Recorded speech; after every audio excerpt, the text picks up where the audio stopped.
Alright, this is brought to you by Sasso Insecticide Spray and Coil. Kumintuntum Perkun.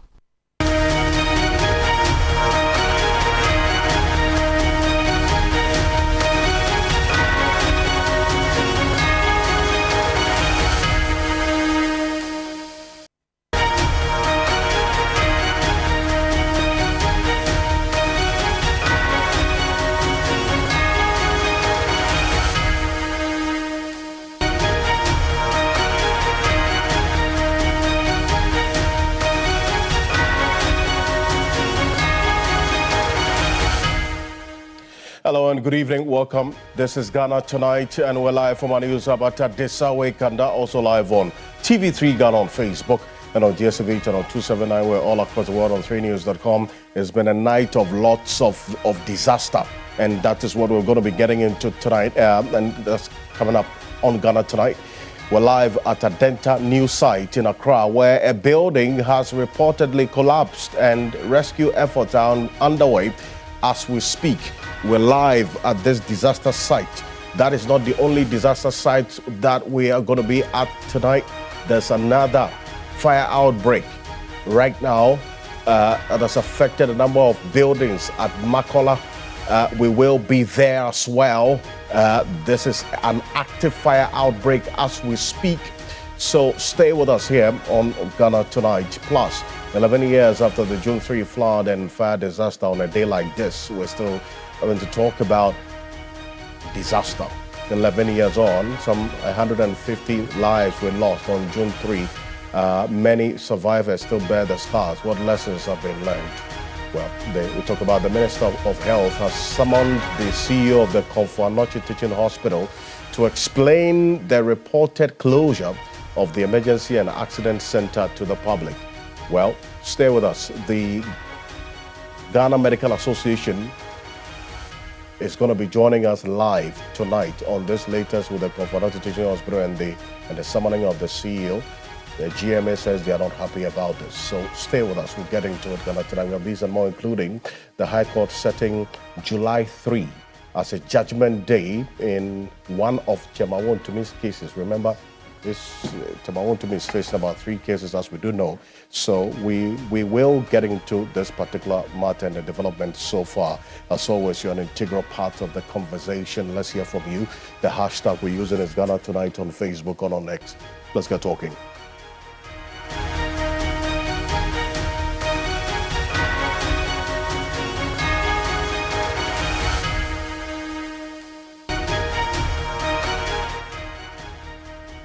Stay with us here on Ghana Tonight. Let's settle for Ghana Briefs.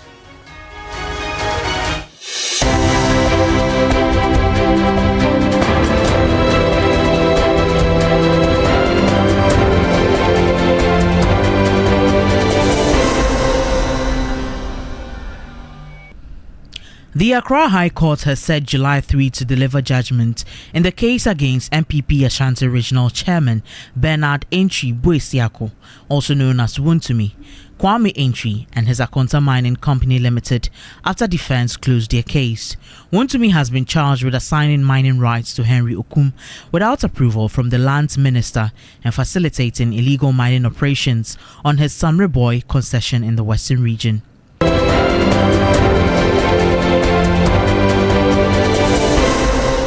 Lawyers of the plaintiffs, Imani Africa and Professor Kwesi Ening, have raised concerns about the decision of the Supreme Court to dismiss the suit challenging the president's powers to appoint and remove heads of uniformed security agencies.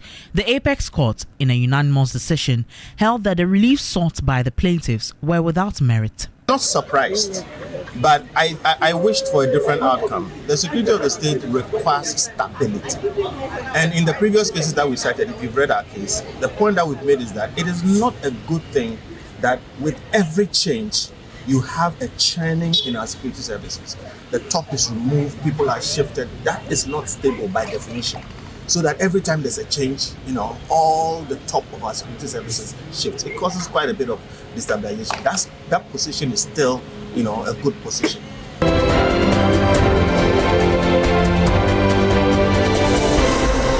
The Minister of Health has summoned the management of Komfo Anokye Teaching Hospital over reports that its emergency center is unable to admit new patients, a situation the ministry says may violate a directive from President John Dramani Mahama against turning away emergency cases. In a letter signed by Chief Director Desmond Boateng, the ministry directed the hospital's management to appear before the minister by noon on Thursday, June 4, 2026, to explain the situation and why disciplinary action should not be taken.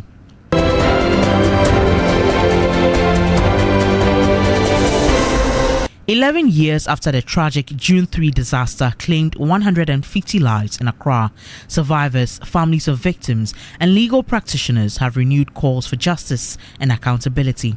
At a commemorative event marking the 11th anniversary, lawyers argued that many affected families have yet to receive the closure they deserve.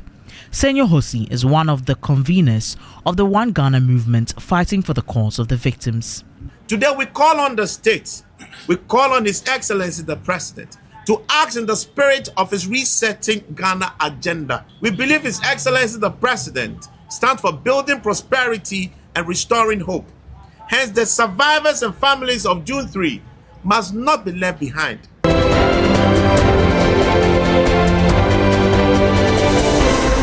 Families of victims of yesterday's road crashes that left 15 people dead at Peki in the Volta region are trooping into the Peki Government Hospital to identify the victims. Several hours after the incident, the news team has been following up on the survivors and the grieving families. I've gone around to see them and to also wish them speedy recovery. And families have also started coming in to identify the 15 bodies that we lost. And from here, tomorrow we'll visit the families in Bato and Mepe to commiserate with them as well. Speaker of Parliament Alban Bagbin has taken a swipe at foreign powers and development partners, accusing them of tying aid, trade and bilateral support to the adoption of legal and cultural values alien to Africa's social fabric. The Speaker was addressing the 4th African Interparliamentary Conference on Family Sovereignty and Values in Accra. We have in recent times witnessed a troubling narrative. Development assistance, trade agreements, natural resource agreements, and bilateral cooperation have been made contingent upon the adoption of legal and cultural paradigms alien to our social cultural fabric. I want to emphasize that conditioning aid on the alteration of domestic laws to the disadvantage of beneficial countries violates the principle of sovereign equality enshrined in the United Nations Charter.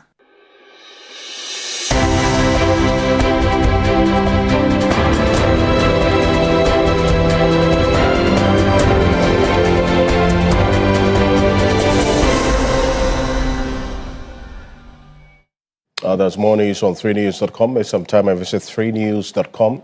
This is Ghana Tonight. We're live on 3FM 92.7. It's a night. Not much is happening to be happy about. A day like this, June 3, that brings back some memories 11 years ago. Today, we're talking about some disasters also happening. 2 instances, as a matter of fact. We're talking about a fire outbreak and then also the collapse of a story building. It's happened just about an hour ago. So we're at these 2 locations and we'll bring you live updates. Let's go straight to Makola right now, the Makola market in Accra, where a devastating fire has swept through several shops, leaving traders counting their losses. Now, for many of you, this is a familiar script, way too familiar script, when it comes to fire outbreaks, especially at this particular location and other locations in terms of markets in the capital, that's the Central Business District. But let's cross over to Martin Isiedu-Data right now. He is at the fire scene where this Makola market. This is what you're seeing right now. These are live videos of this fire outbreak. That's the level of devastation and destruction that we're talking about tonight. A number of shops that have been gutted by this fire, destroyed as we speak. The fire outbreak We understand the firefighters attended to the fire in time, but let's get some updates on this. And Martin is connecting with us right now from the fire scene with the fire service personnel who are there. Martin, tell us exactly, beyond what we're seeing on the television, quite devastating effect of the fire outbreak, what is happening on the ground where you are? To be honest, I would want to start by at least commending the Ghana National Fire Service for managing to ensure that the fire does not spread to other facilities. So for those of our viewers who are watching right now, these images they are seeing are live from the ground, and it is a structure we are told used to be the bungalow where some of the the police officers stayed. So many of them were in just when the fire started, and then they ran out when they started seeing smoke and the fire started spreading within this particular building. So after about 5 to 10 minutes, many of the people living inside ran out, although it was raining, of course. Life was important, so they ran out, leaving their belongings in there. What we are told at the moment is that because it's a residential area, there are gas cylinders and other material that were combustible. We've also seen them pack out, you know, the mannequins that people use for their boutiques that you wear clothes on in different boutiques and shops. A lot of those mannequins were also being kept in there. And because it is a rubber-based material, it caught fire and burnt very easily. So it escalated the spread of the fire. And what we also know is the fire service have been able to ensure that the adjoining building on my left-hand side, I'm sure visibility is a bit poor at the moment because it's late, but this particular building, we are told, is also a different apartment that has some officers living there. But they've been able to, and you can see that the officers are still trying to push the water hose to get close enough to stop or wet the building so the fire doesn't heat the walls, and then that could also cause some, combustion and then spreading the fire further. So they are trying to push the water hose through a barber shop. It used to be a barber shop, which is totally now, burnt to ashes. They're trying to push the fire hose through there to wet the wall and quench the fire from that side of the wall, and then leave this other part that is already burnt. We are told that this one, there isn't much they can do about it. They just need to contain it and get it to die naturally, although they are still around it trying to contain the fire. And let me just give the exact location where this building is at. I'm going to pan slowly. It is directly opposite the Accra Regional Police Command. So this is the Regional Police Office in the Greater Accra region, right in the heart of Makola. So you can see that they've written police barracks up there, and it is opposite this facility that the fire started about 2 hours ago. We are told there is another fire at the moment at the Kanda Post Office. So we'll try and get that information for our viewers as well. But I can say on authority that the situation here is gradually being brought under control. The Ghana Police Service also brought in their hydrant to help fight the fire. And whereas they were fighting it from the left side, the Ghana Fire Service were right in front and at the side of it. So you can tell that a lot has gone on. And if you can see this particular image, you can see that they are pushing the fire through the barber shop, like I indicated, so that the water can quench the fire from touching that building. And it is a very chaotic scene here. But a few minutes ago, we also saw several police officers armed to come in to help the fire service. So all the security services are working together collaboratively to ensure that the situation is contained. No life was lost, although it's a residential area. We are told that they managed to get all the officers, all the people living in the building out before the fire got out of hand. But as we speak, the situation is fairly under control. I'd want to, in a few minutes, speak to Alex, whom we know, is with the PR unit of the Ghana Fire Service, to also give us a quick briefing on what exactly must have happened and what they found out when they got to the scene. Alex, thank you for your time. You are live on TV3's Ghana Tonight. So kudos to you, your men and the team. The situation seems to be under control at the moment. But what did you see when you got to the ground? When we came, the situation, the fire was well alight, as you say. And the fire risked spreading to other adjoining buildings. So our priority was to make sure that no one was left in there. And secondly, to make sure that the unaffected buildings are left unaffected. So we have to make sure that we prevent the fire from further spread. So as it stands right now, we've been able to contain the fire. This is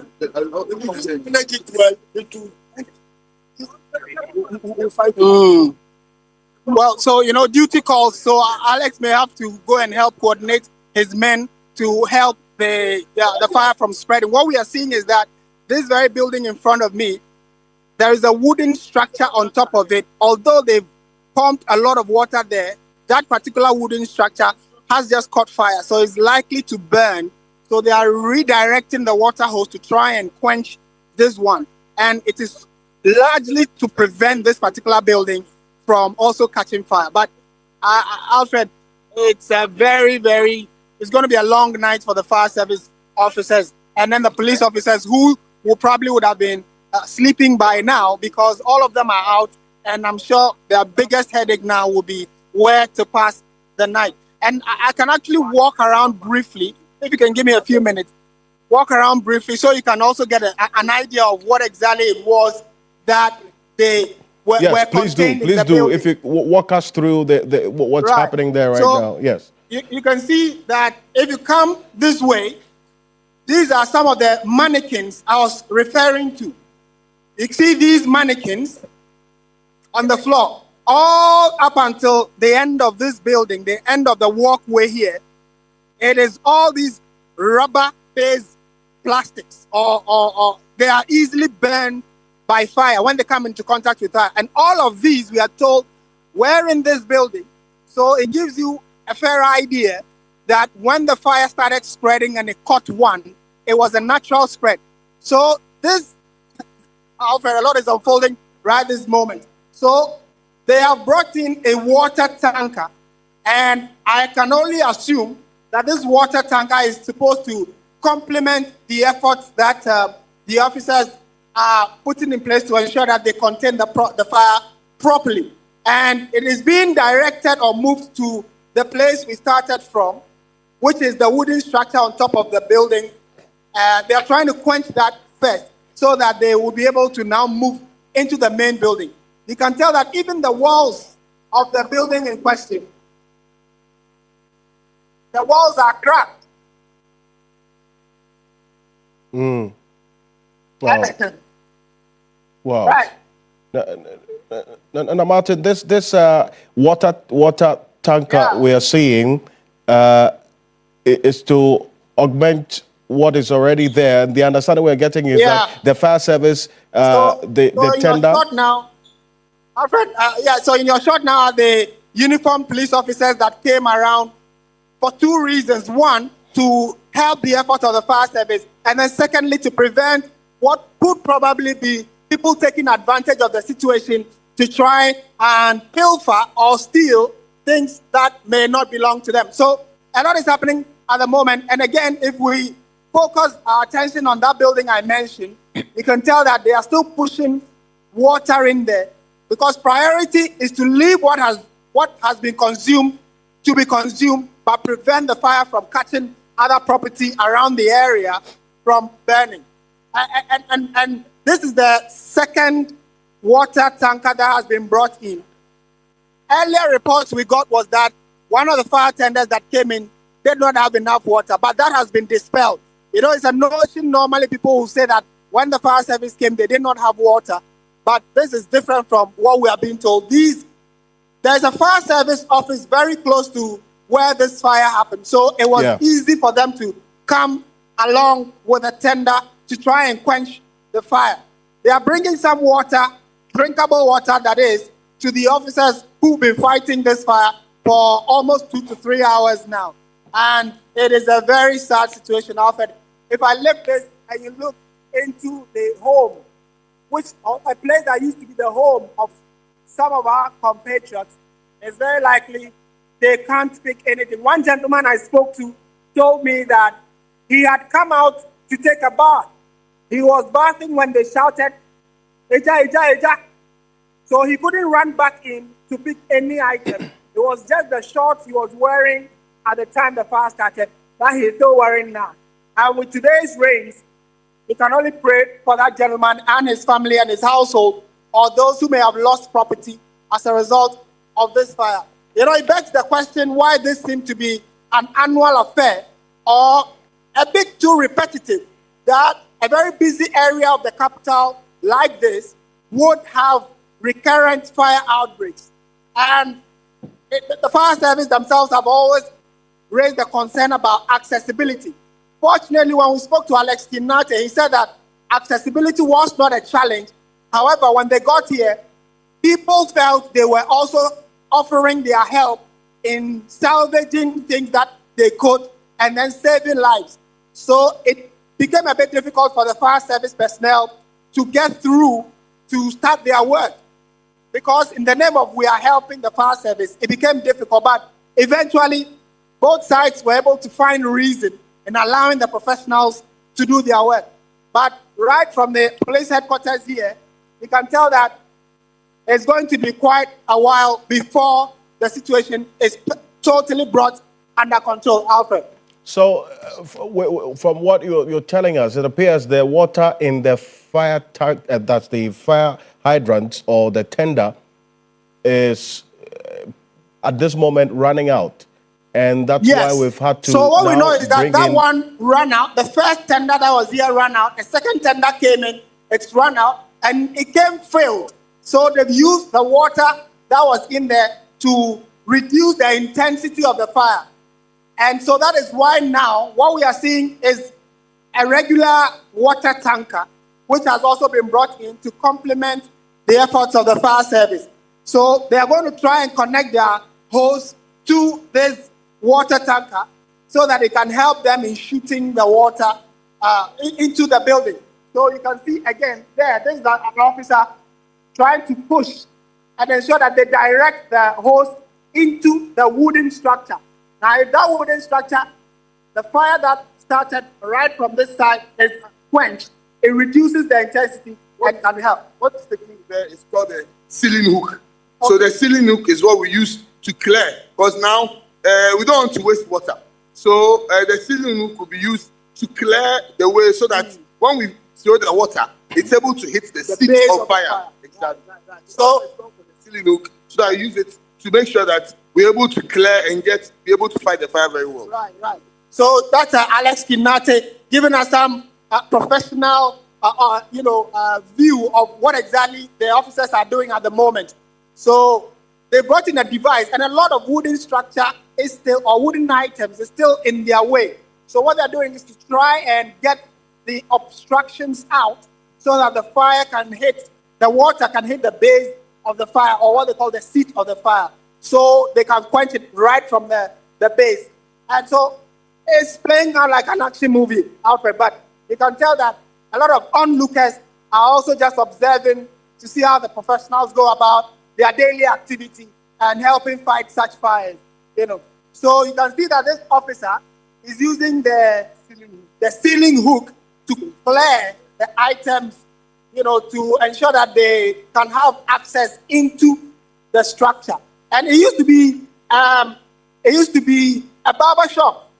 I doubt if the owner would be able to, find a place when he comes in tomorrow. That is, if he's not already around. But it clearly gives the indication that the officers are pushing beyond limits to salvage whatever is salvageable and get the place back to normal. And we'll definitely be updating our viewers as and when we get further information, Alfred. Now, Martin, I see a mast close to this fire outbreak scene. Are you able to confirm that for us? You just showed us a mast closer to this fire scene, correct? Now, are they also prioritizing this mast that's just near this fire scene, as you're showing us now? Yes, Alfred. You mentioned a mast, and that's it in our shot. I cannot tell at the moment what mast it is, but I probably would have to get more information on what exactly, what service that provides. But if you pay attention to the building inside, if you punch slowly, it is right in the middle of the structure that the officers are trying to save. So if this building is safe, then that mast is also safe. That is the general idea, that if they are able to quench this fire and save this part of the structure, then this is the main one that has been engulfed in the fire. Fortunately, the rains and the cold winds are also assisting in trying to quench the fire. But the effort is now concentrated on this building to try and kill the fire before, if the building or the walls of the building get too hot, it might, in and of itself, start another fire, which can be a major situation on the hands of the fire personnel. So yes, there is a must, but at the moment, it is not in harm's way, and we can confidently say that the officers are doing their best to contain the fire. I see some government officials coming in. At the moment, I can see the head of the DVLA who has just walked in, and some other government officials coming in to try and, ascertain for themselves what exactly the situation is. These are usually officers in and around the place, and they must have heard about the situation, so they are also coming to get first-hand information for themselves. The member of parliament, you are told, is the Honorable. Very good evening to you. You are live on TV3. Just want to have an idea what you have seen and where you came in. And the Honorable DVLA CEO is also here. But first of all, good evening to you. What is the situation you have seen when you came around? I think it's very disheartening. I've always driven past this building, and I know it's residence for some officers of the police service. To see it bend down to this extent is very, want of a better word, disheartening. I don't want to reach this. So what you just saw there, these are live videos from the Central Business District where there's a fire outbreak that's affected a number of shops. Now the fire service personnel on the ground are fighting to ensure that a particular building, they're able to ensure the fire does not spread to that building. We've seen a mast as well. That's not the only disaster we're dealing with tonight. We're going to cross over to another disaster site. There's a building, a story building that has collapsed, and there's some breaking news we'll be developing by the minute. This is somewhere in Adenta new site. We're crossing over to that area now. And you said this is a place. And Joseph Akablay is at this particular disaster scene. The story building has reportedly collapsed at Adenta new site here in the Greater Accra region, leaving multiple people feared dead and several others trapped beneath the debris. Now, Joseph Akablay is there on the ground for us, connecting with us live. Joseph, talk to us right now at this scene, where you are and what's happening there right now.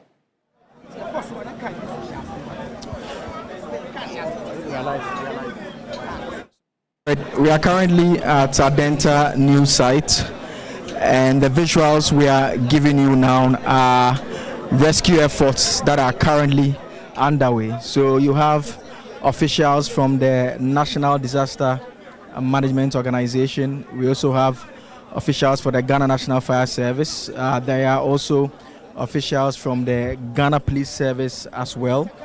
And what they are doing now is the rescue efforts. We understand that so far a number of bodies have been retrieved. And so what they are trying to do is to try and get access to the debris to see if there are some more individuals who they can rescue from under the debris. A number of bodies have been conveyed so far, according to eyewitnesses who are here, some of whom will be interacting with quite shortly here. And so far it's been hours of rescue efforts. We understand the building itself came tumbling down sometime around 6 p.m. And once that happened, what it meant was that the rescue efforts had to start. The rescue efforts were mainly initiated by residents. Subsequently, you had the officials from the relevant security agencies coming in to assist with the efforts as well. And so that is what is playing out here so far. It's a story building. Some have told us it's a 2, others have said it's a 3-story building. We are unable to confirm that at this stage, but it was inhabited. So it's a facility that has been put up as accommodation that individuals live in it. And so that is how come some of those individuals are here. What I'm going to do now is I'm going to interact with some of the eyewitnesses who have been here since the incident happened, just to get a sense of what exactly happened and what is accounting for some of the efforts that are currently taking place, and give us a sense of what is happening. And so there are those who already initially, in terms of what we have gathered, they are pointing to the possibility of the rain playing a role in what transpired. There is an eyewitness here that we can interact with too. Sami, met me no akasakakra. Na the important na esi waha enume. The see portion the hanum say me no me ha kromu panyifo ni bi. The organizer. Enti aba na sa na me die America bai. Say me ye panyiwo kromu de me bai no na mienu no o mayi wo mo dada. Hwe yanka wo mo. Ansa na ba ko ne ye kosoro. Ye kosoro na ye yi no. No aye mmere. Ene ye ba fom. Ye ba fom no. Na ye hu so oba ba ko awu. Ahia ye horos na ase. Da ba ko so kikam se ye mmere ni nsuo no onwi. Ti ye forso na ye yi no. Ye yi no aye mmere ene ye de ne ko to ambulance no ko. Eti ye se oba ne de o hye ho. Sese no me se akora ba ko sa hye ho biom. Ti gi se o mu de machines no ayi dwiri ayi no ansa na e be hu se nipa sa ho biom. Ti sa na tie. Na eti so far ni nipa se na mo yi. Sese so far no ye yi nipa 2 ya yi mienu de ko aka oba no pe afini yi no edan no na edan ben sa edan ne o masi story bit 3 abansoro na o masi ne single room ehihye basoro de 3 na ase so baako sa na o masi no enti dan no nsuo no esoku no na mane ye ba be ko hu ehworo nsuo no toy ne soku no ena dan o masi area ni party mu ni party dan no ka ba kokora ahye ase enti ka ne hye ase sesi ya ring wo ho So in terms of by way of translation, what he was indicating was to the effect that once they got knowledge of the incident that had happened, they came in and they tried to rescue some of the individuals here. He confirms that so far they have taken out 2 people, but he suspects that there is one other person who is in there. He also makes the point that it's a story building, and that aside from being a story building, there are individuals who live in it as well. So it's not a case that it's a building that is still under construction. It's not a case that it's a building that is under construction. It's a building that is done, and so it is one that people lived in. And he also confirmed that there's even a car that is also underneath the rubble as well. And so the rescue efforts are still ongoing. And as you can see in our shots here, the various officers who are leading this particular charge from the Ghana National Fire Service, the Ghana Police Service, as well as the National Disaster Management Organization, all doing that. So what you can see above is currently some bit of chiseling and hammering that is taking place here. The aim is to open up and get access. The fire officers too are also close by. The chiseling and hammering is ongoing as they try to gain access to this particular building. And for those of you who may not be familiar with where exactly we are at Adenta new site. We understand there used to be, it's the Yeswasi area here. There used to be a church in and around here. And so it's an area that after the rains today, it's been left in a state of shock in terms of what transpired here. So still giving you some live visuals here from the Adenta housing new site here, where the rescue efforts are still ongoing here. Attempts are being made to get access to the debris, Alfred, and try and get some individual who is believed to still be trapped here.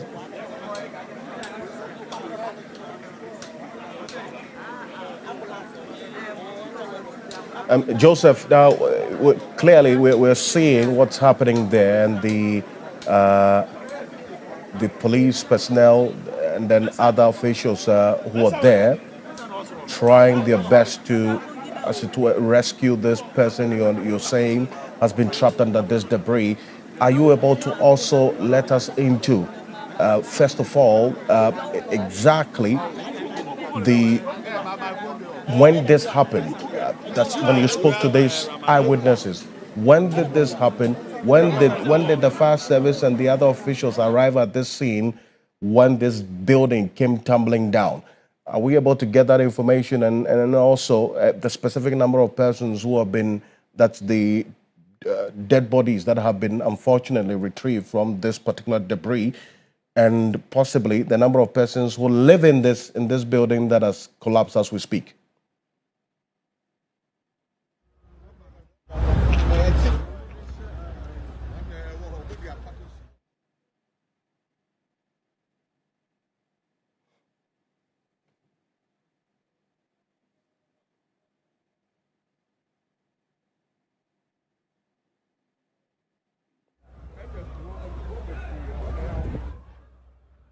He believes that the rain may have contributed to it. In terms of the numbers, those who habit here, that is what we are unable to tell for now. But we understand that it's a story building, so there were rooms above and below as well.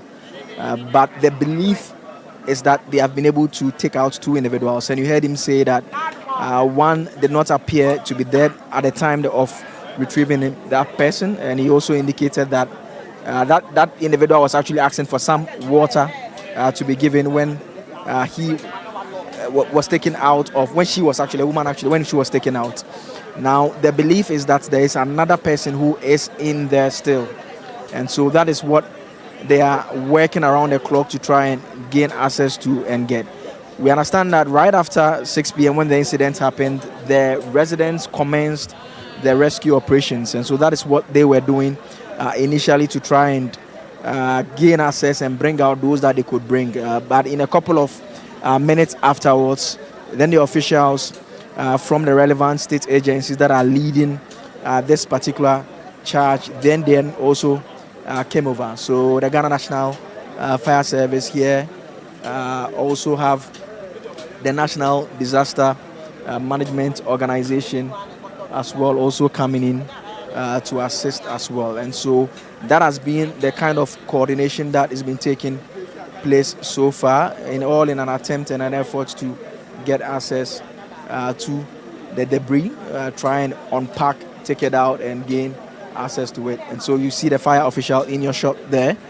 There's a particular portion, if you can see right the visuals, the right part of the building, from where we are standing now and from your shots as well, the right part of the building.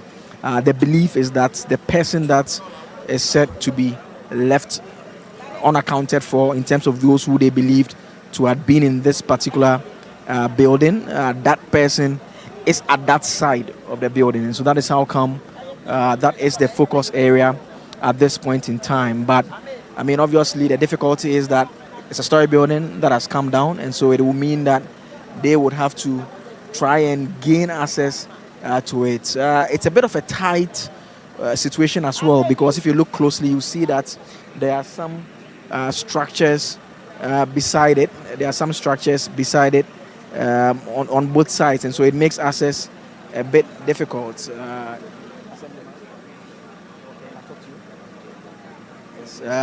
So Alfred, I mean, the assemblyman for the area is just here as well. So let me just interact with him. Your name, sir? My name is Honorable Alex Dabri Sapon.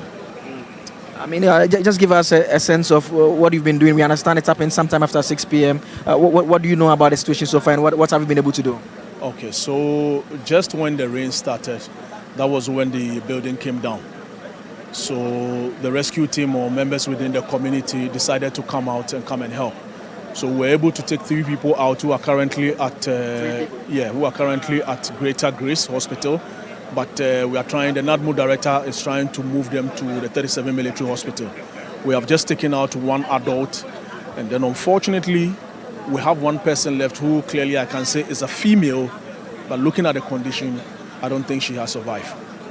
So it means that so far 4 taken out. There's one more that you still think is inside. Perfect. Yeah, and the 4, in terms of their condition, when you took them out, what was the condition? The first 3 we took out had issues about fracture. Yeah, they had issues about fracture, so they have to treat them. So like I said, the regional NADMO director is trying to arrange and move them from Greater Grace to 37 Military Hospital. Yeah. And that one person, we see that they were concentrating on a specific side of the building. Is that the case? I believe that person was at that side of the building? Yes, that is the woman that I'm talking about. That looking at the way things are going, it's unfortunate. I think we lost her. Yes. I guess it's a facility you're familiar with? Yes. I mean, it's a completed building, habitable? No, it isn't a completed building. It's still under construction, but people are living in it. So 2-story, 3-story? What's the? It's 1 story. Yes. It's 1 story. And in terms of the completed rooms that were habitable, how many are we looking at? We should be looking about 2. About 2. Yeah. But in terms of so far how the operations and the rescue, everything is being done, it does appear that we may still need some bit more of help, and in terms of equipment, perhaps to be able to do some more work and complete this rescue operation. Yes, and I will have to say I think the rescue guys within the community have done a yeoman's job. I need to salute them and say kudos to them. We brought in the excavator, but I think the weight of the debris is too much, so we can't do it. But we've gotten our guys also who are chipping it small, so that we'll be able to pull the last person out. Yeah. And as an assembly, I mean, how is this news coming to you? And for those who may be hearing this, they'll be wondering how a building is under construction and is being habited either ways. I mean, how does the assembly process all of that? Yeah, it's really unfortunate. It's quite a devastating and disturbing news. This is the first time I became the assemblyman in 2023, officially sworn into office in 2024. But I would say this is the first time, and I will have to say that I don't want to say this is a blessing in disguise, but we are going to take advantage of what has happened today, and from next week, storm the community with the municipal engineers. Any story building that is being constructed without permit, you will need to be sanctioned. Yes, you will need to be sanctioned, or you need to be brought to the assembly for punishment. Yes. Thank you very much. We'll leave you to continue with the rescue operation still. So that is the assemblyman, Al-Hassan. Al-Hassan is the name, right? No, Alex Sapon. Alex Sapon. Assemblyman for, what's the area called? Okataban electoral area. Okay, so thank you very much. Alex Sapon there, the assemblyman for the Okataman electoral area. Alex Sapon, assemblyman for the Okataman electoral area, briefing us on what they've been able to pick so far. And Alfred, by way of updates, just to put it within context, you realize that earlier on when we showed you the pictures from the rescue operations that were taking place, you recall that there were some individuals who were doing the chiseling. They were doing the chiseling. There was manual chiseling that was taking place. What they are trying to do is that they are trying to create a bit of room just to ensure that they gain access properly. So they are trying to use the excavator at this point in time just to make sure that they're able to gain access directly to the place. And so that is what is taking place currently. And by way of updates and a recap and a confirmation of what we know so far, coming from the assemblyman who is responsible for the assembly areas to the effect that so far 4 individuals have been rescued. He did indicate that they were still alive when they've been retrieved and be taken over to hospital where they are currently receiving treatment. He also did point out that there's one more individual who is still trapped. Again, what he's told us and confirmed to us by way of official information is that the building was not fully completed, but it was being habited either ways. And you heard him talk about some of the measures that they will tend to undertake. You can see some of the individuals, the locals who are helping with the rescue operations so far, who are undertaking that. Those are their efforts. They are part of those individuals who came in initially and were undertaking the rescue operations, and so far they've been doing that so far to ensure and assist and make sure that they will be able to help and salvage the situation here, Alfred. I see now, Joseph, there's a point that the assemblyman you spoke to made, which is quite worrying, I mean, and also quite striking. The fact that as an assemblyman, he knows that this is happening. He knows this building.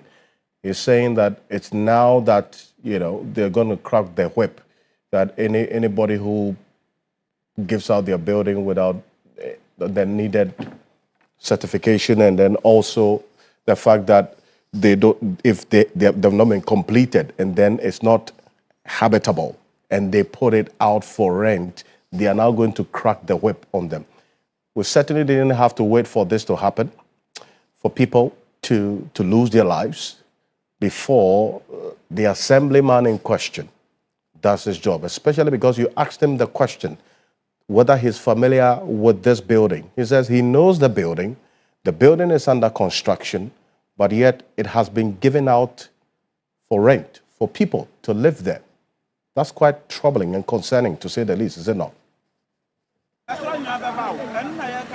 Absolutely, absolutely. And it's the reason why I put the same question to him, because once I spoke to the other individual, the eyewitness, one of the first responders here, I mean, he had suggested to me basically that it did appear that the building had been completed. And so once he said that the building had been completed, it raised questions of the quality of the building, the state of the building. And so that's how come we have to still try and get official information to understand that if the building is in good shape, what would have happened? Because he had also made reference to the fact that he thinks that the rain above is what had caused the building to get into a soft shape. But eventually he confirmed to us that it's actually not a completed building. And so it does raise the question that you are asking, that, I mean, why are we trying to do the crackdown at this point in time? But it's still early days yet, and still the rescue efforts that are still ongoing here, and that is what they will still be trying to do for now. That is the focus now. One of the first responders, I've actually been trying to engage him, but he's asked me to hold on a bit. He's one of those who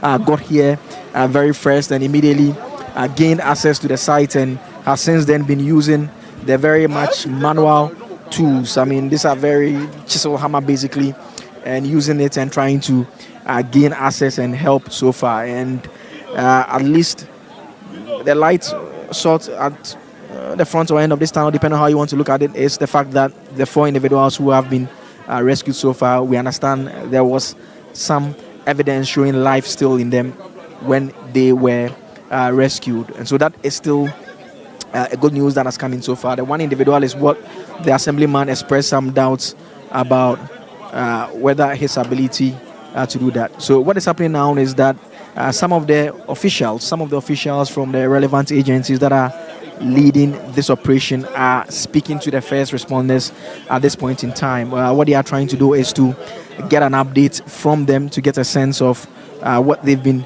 able to do so far by way of the rescue operations as part of the official information gathering that they are doing here. So the main vehicle, the main excavator that is undertaking the operation, importantly, is what is being moved at this point in time. It's being moved to try and see whether it can be readjusted and to assist it to gain better access to the building as well. And so that is what is taking place now. They are trying to see how best they could gain access and see what they could do about the situation now. So I mean, at least with it move now, at least we get a clear sense of the state of affairs here. What we are going to do now at this point, Alfred, is to give you a bit of the, more or less, the pictures, the images, the videos that tell the story and give us a sense of the situation that is being undertaken. We are not too sure what is taking place at this point in time. There are some medical doctors who are here as well, leading the operation with their bags and the first aid kits and everything inside, just to ensure that they can provide immediate care to some of those individuals who are here as well. Let me see if I can engage the gentleman now. Chief, I'll go talk to you briefly. I can speak to you briefly. You say na obwa the moya wa say so far. No time na obedu and then I'm with my so far. I didn't dare see from 6 morning. 6 morning na start here. I started from 6 morning. You bedu ana there see one there. There see one there na nyagro. You fra obi eni ha. Oble eni ha. Minimi bra pen na wa. You friend odi kofi. Minimi yenu na wa. You friend fire service first or mwamba. You flare police, yanti omukan. You flare police no yanti omukan. Ena yan kasa ye be forces ena yi be ma ba kun. Ye yi be ma na kan ni part 2. Ye yi be ma no na kan. Ena kan ni part 2. sisi anipa tu no ya akola no aka maame no sisi a baby adunu je say omo boaye na ya yi maame no because baby adunu dey difficult ablɛ wa ase pa ablɛ ye wunse na wo de mfidie na wo de bubom se be din ye pa because concrete dan a edwure gu fom de na be din se mo benya asese na tumi yi de mo be no se de ade no ye no machine no je say machine no e betimi aboaye ba baby a machine no wo no baby a nipa na ehye no machine antimi ko ho because first no na akola no wa ase machine no ko ho a akola no onu so be de obewu nti je say ye provide say ye be yi akola na asan de aka no say machine no be boaye na wa boaye na ya yi de aka no Asan bre a mo sha asese mo ye we ni ana nsuo no ejaya na ase na eguso to mpacho da bi na nsuo na ejaya na nsuo no to na obie ni ha na me ti ase me ti onu na ye ti se ade no ye de ebuye ye ba na obie ni ha me ni me bla odi kofi obie ni ha na edan na nkasa no edan ye ti sen like on say to da go bitumi si dan out to be hu dan na obe say ase dan no mu wie say ase dan na mu nye du say edan na mu hu ni sen we a edan de wa wi edan no wa ye bibia wi a ho aba say ye edan ankasa enye say oma plaster paint wa ye bibia ho aba say ye edan enye say o si na wi na like wa ye bibia wi on say we edan cars bibia one side and yama ebubu eguso anya easy see eguso aye ejuma no yeah that's the pipe say yeah from Godwin so that's Godwin here and the Godwin's okay me too my name is Emmanuel oh sorry senior but we from Emmanuel okay unfortunately me ne maame na otifia no aya me be fa no ko ejuma nti e ho na ye frem say incident na esi nti me dir me ka ba na me pack me car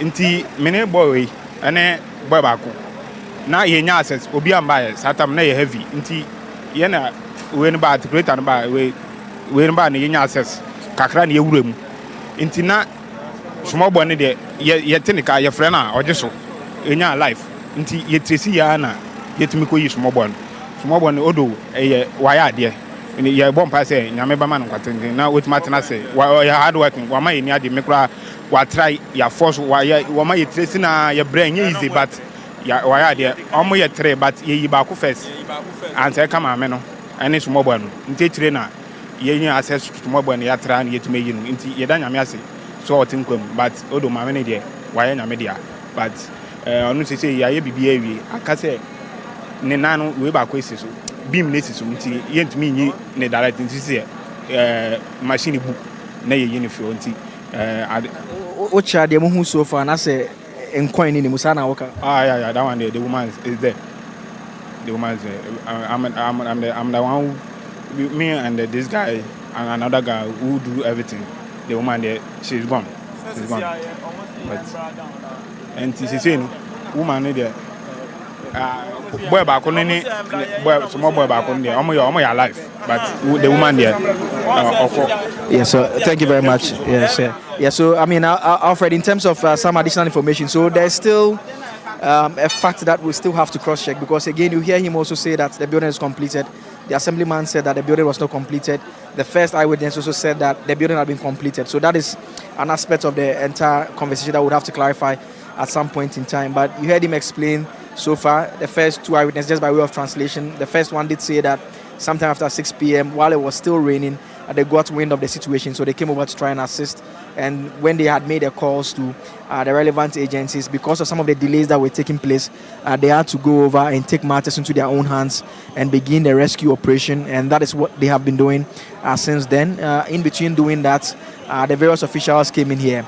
Now, he explained to us again that they've been asked to calm down because they could not get access properly. He says that the one outstanding individual who is believed to be trapped there, a woman, whom the last other individual we also spoke to said that they don't think that there's life in her at this point. They had also made a point that it appears there is a beam that is resting on her at this point in time. And so what they did now was that they gave a bit of space. They came down to allow for the excavator to try and lift that beam in order to see whether it can give them access to be able to help her at least bring out the body at this point in time to see what is being done so far. And so for clarity in terms of what we've heard so far, we've not been able to hear direct information confirming any death so far. We've not been able to confirm any death so far. What we've been told is that from the assemblyman is that 4 individuals have been rescued and taken over to the hospital. We have also been told that there's one more individual who is suspected to be in here. I mean, it's still a fluid situation here. It's still a fast-moving situation here. Respondents are on site. National Disaster Management Organization, the military men are also here. You also have the Ghana Police Service. There are doctors also over here, all trying to help with the situation here. So just bear with us for now as the rescue efforts continue. As and when we know much in terms of what we can confirm and can report, we'll bring our viewers the very latest. But as we stand here now, the rescue effort is still underway, and that is what we are tracking at this point in time here. We are tracking the entire process to see if that one individual who is believed to be in there can be brought out as well. Then officially we'll hear from the relevant agencies as to whether this brings an end. And what you're seeing there, quite heartbreaking scenes. And in fact, a number of you are sending messages asking about a lot more effort and helping hands from people who are standing there to be able to help the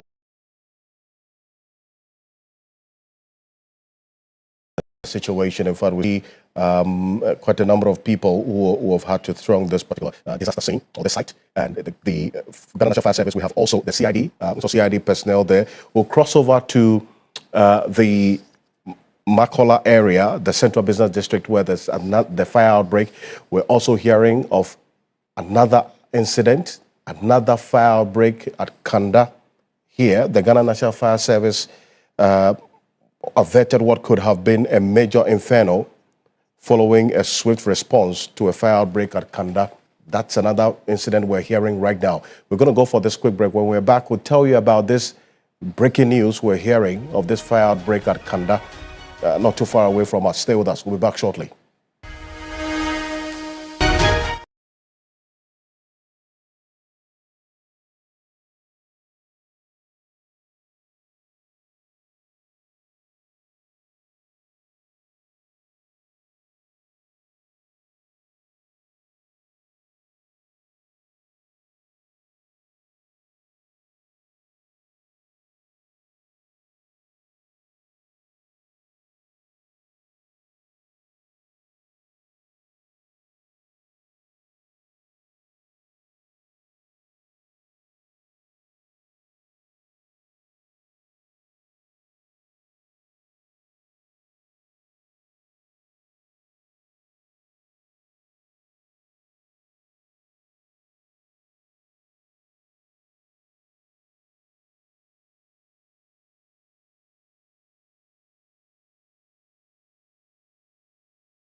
And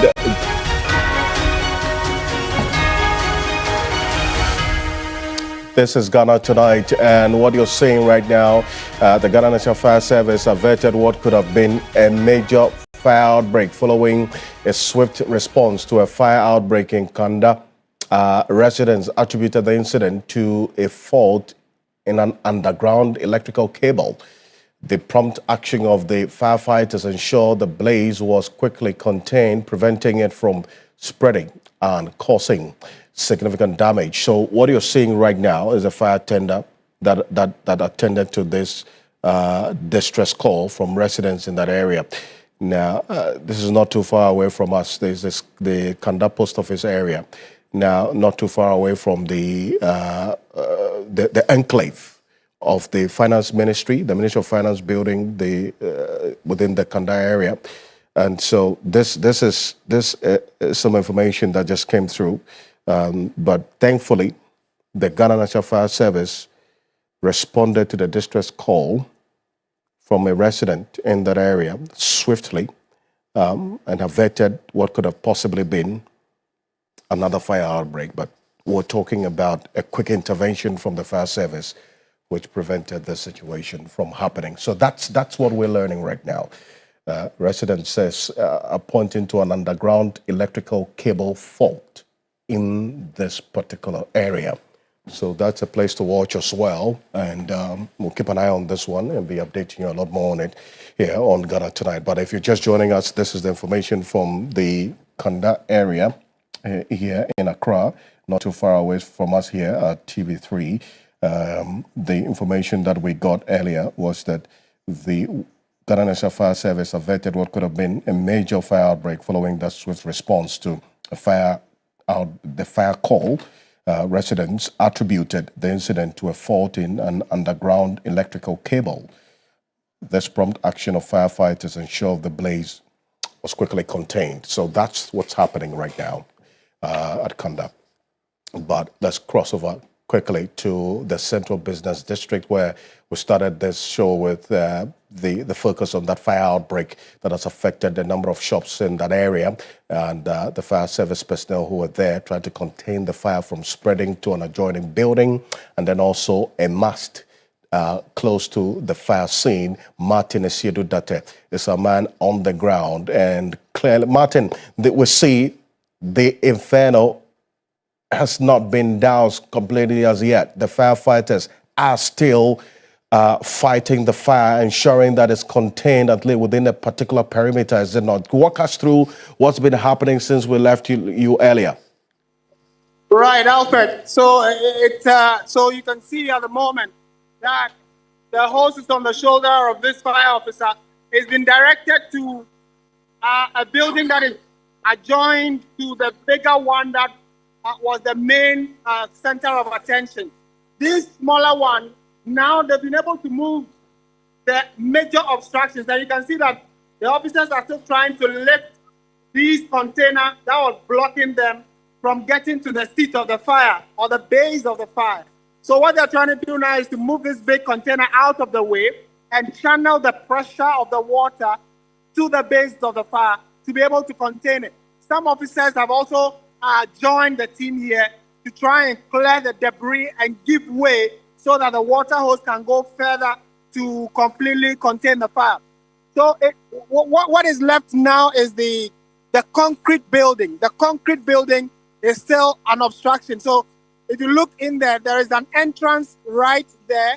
However, they have to be able to walk through this debris, which still has remnants of fire, to be able to get into the main building at the back there so they can fight it from that side as well. But on a scale of 0 to 10, you can say that at least about 60% has been brought under control. What they're trying to do now is to make sure that they kill the fire completely so it does not, probably catch any other material that could help reignite it. So that's what they're doing at the moment. And the container, the water tanker I mentioned earlier is still here. What they've done is they've been able to move the water from this water tanker into the fire tender they've transferred the water into the fire tender, and then they can use the pressure and the mechanism that the fire tender is made of to be able to forcefully push the water to the base. But the top of the building is another area we need to talk about. So you can tell that largely the base of the building or the ground floor is largely quenched. The fire there is largely quenched, but at the very top, there is still some fire there. And the officers believe that it is not as dangerous as what was on the ground. So now that the ones at the ground has gone down, you can tell that they are now directing the hose to the very top. The rail that was in between the pillars up there was made of wood. So all the railings have been burnt to ashes by the fire. And you can see there's a little piece left on the top left corner. That is still wooding, and the flint of flame in there. They are all trying to push the water to get all of that down, but the water pressure is now being directed upward. Now, if you pay particular attention to the building here, the structure of the wall, there are cracks in it. So that in itself is still a very dangerous thing. Now, if the pressure of the water pushes against it a little bit too much, it could collapse. So the officers have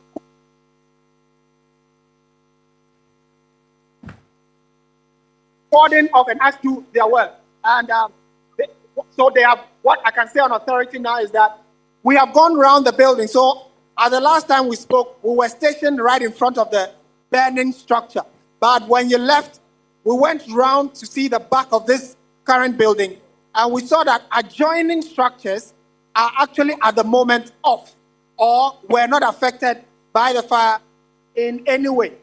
So at least we can safely say that the fire is still within the confinement of the structure that was the center of the fire from the beginning. And a lot more officers are coming in. We can also say, like I indicated earlier, that from on a scale of 0 to 10, the fire has been brought down to about 60%. It's the remaining bits and pieces that they are trying to completely quench so that there is the certainty that we shouldn't have any problem. My sources here are telling me that the Inspector General of Police, Christian Teteyohuno, has also just arrived at the scene, and you can see him in your shot there, also trying to get first-hand information regarding what exactly the situation may be. So he would, I cannot tell for now if he will speak to the media, but if you heard my earlier report, I indicated that there's a collaboration between the fire service and the Ghana Police Service in trying to work together to fight this fire. And it was beautiful to see how they were coordinating and helping each other. So the head of the police is here, certainly to get information for himself so he can, I'm sure, report to the ultimate commander-in-chief, which is the president. But we will come to him when he addresses the media, that is, if he would. But our concentration still lies largely on the fire behind us. The officers are trying to redirect or get a bit more of the hose length so they can get closer to the fire to ensure that they are able to kill it from the base. And again, this particular building is a major concern for the officers, because although the frontage of the building is largely off, the one behind, you can tell from the small windows up there that there is still fire inside. The place is engulfed in smoke. And like the proverb says, the axiom or whatever it is, yeah, they say there's no smoke without fire. So far as there's still enough smoke within the atmosphere, it tells you that there's fire somewhere. And so that's what the officers are trying to ensure that they deal with decisively before they leave. In your shot again, you can see the police service fire tender, then the fire service fire tender, and then the officers who are all trying to put their shoulders to the wheel. We have about 2 or 3 more fire tenders in the distance. So it meant that whereas the officers needed this water tanker to come in to give them water, they've been able to call for assistance to get other fire tenders in and within the capital to come to this scene of fire. And although they are here, they have been able to join their hoses, but the water in those tenders are not being used at the moment. But it is a good backup for them to be able to ensure that in case it is needed, they will deal with it. But I also said the IGP was here. He's moved into the regional police command, which is directly opposite where the fire is. He is likely to be receiving some briefing. And I'm sure maybe after the briefing, he may address the media.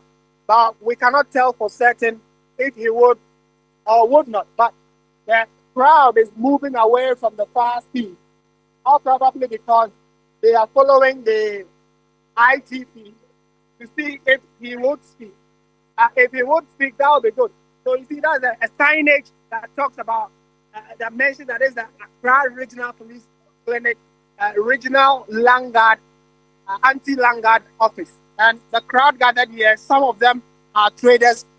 Earlier, many of them were trying to get to some of the containers that were in front of the burning building because they said their wares were in that container or were in those structures. They wanted to go in there, but the police used force to try and get them back so that they wouldn't be able to, especially because we are unable to identify who owns what, so that they do not steal the items that are found in them.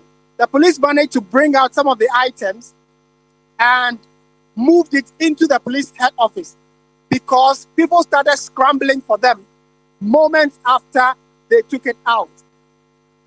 And for safety reasons, they moved it away into the police head office so that there wouldn't be any scuffle that would probably even end up injuring some of our people.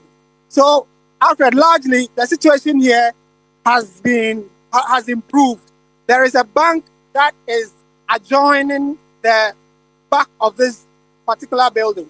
We went there as well. The bank structure is safe. So it tells that the containment has been successful to some extent. The next major issue for the fire service will be to fully ensure that all fire sources are quenched before they will leave. But it doesn't look like they'll be leaving here anytime soon. Alfred. Detailed information and report then, and thank you. We're going to stay. Let's put these two disasters or the scenes or sites on the screen, because I told you earlier today that when we started this program that as a result of the rains, we had an hour and 30 minutes of rain and more earlier this evening, even before the fire outbreak and then also this collapse of the building at Adenta. We're going to put those two sites on the screen right now because what we're hearing is that there's heavy rains as well as a part of Tema as we speak. So we're keeping an eye on that particular development as well as the rains. Heavy rains have hit parts of Tema right now. We'll keep an eye on the developments there as well. But we're going to cross over to Adenta, where the new site where the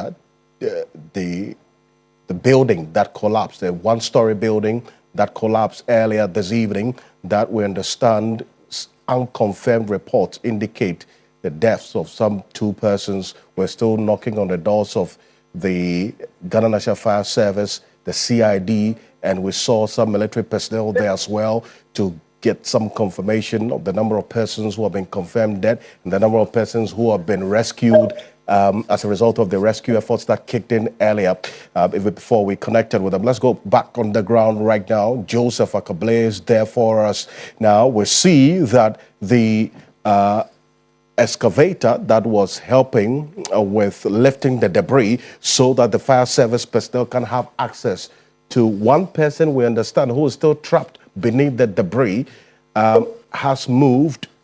This excavator has moved and changed location so as to be able to have access to exactly the spot where this person, we understand, who has been trapped under this debris is, so that the fire service personnel can have access to the person who's been trapped. Now, we're getting some information as well that there's been some further reinforcement with some further equipment to be able to aid the rescue efforts ongoing at this disaster site, this collapse site, where this building, the Adenta News site, this one-story building collapsed with some persons were trapped underneath. 4 persons have been rescued so far, rushed to nearby the health facilities, and we understand that there is 2 people so far. Some of the eyewitnesses say may have lost their lives. We cannot independently confirm that, at least for now. We also understand there's 1 person who has been trapped beneath the debris, which now we're seeing efforts to try and rescue this person who has been trapped there. This is just to give you an idea of what's happening right now at the Adenta News site, where this building collapsed earlier today.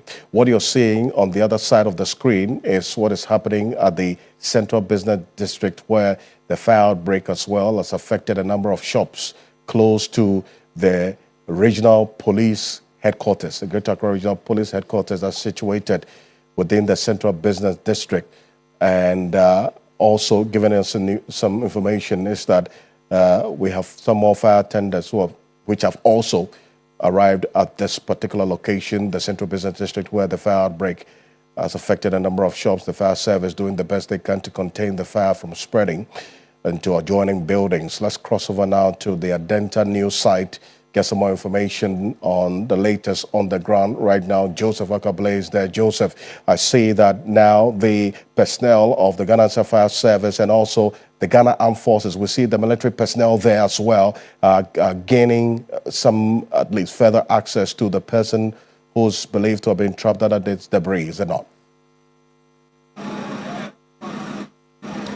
Yes, Alfred, and so far as it stands now is all hands on deck situation. What they are trying to do is that last individual that you made reference to is that individual that they are still trying to bring out at this point in time, just to make sure that at least in terms of those they can confirm by way of information and believe that they were in the building, they can get that individual so that they can bring the rescue operation at this point in time to an end. Various officials have been coming in. The Deputy Director General of NADMO is also present. He came in a short while ago. He's been briefed by the various agencies that are undertaking this particular operation. We understand that they will be providing us with some official explanation once they are done.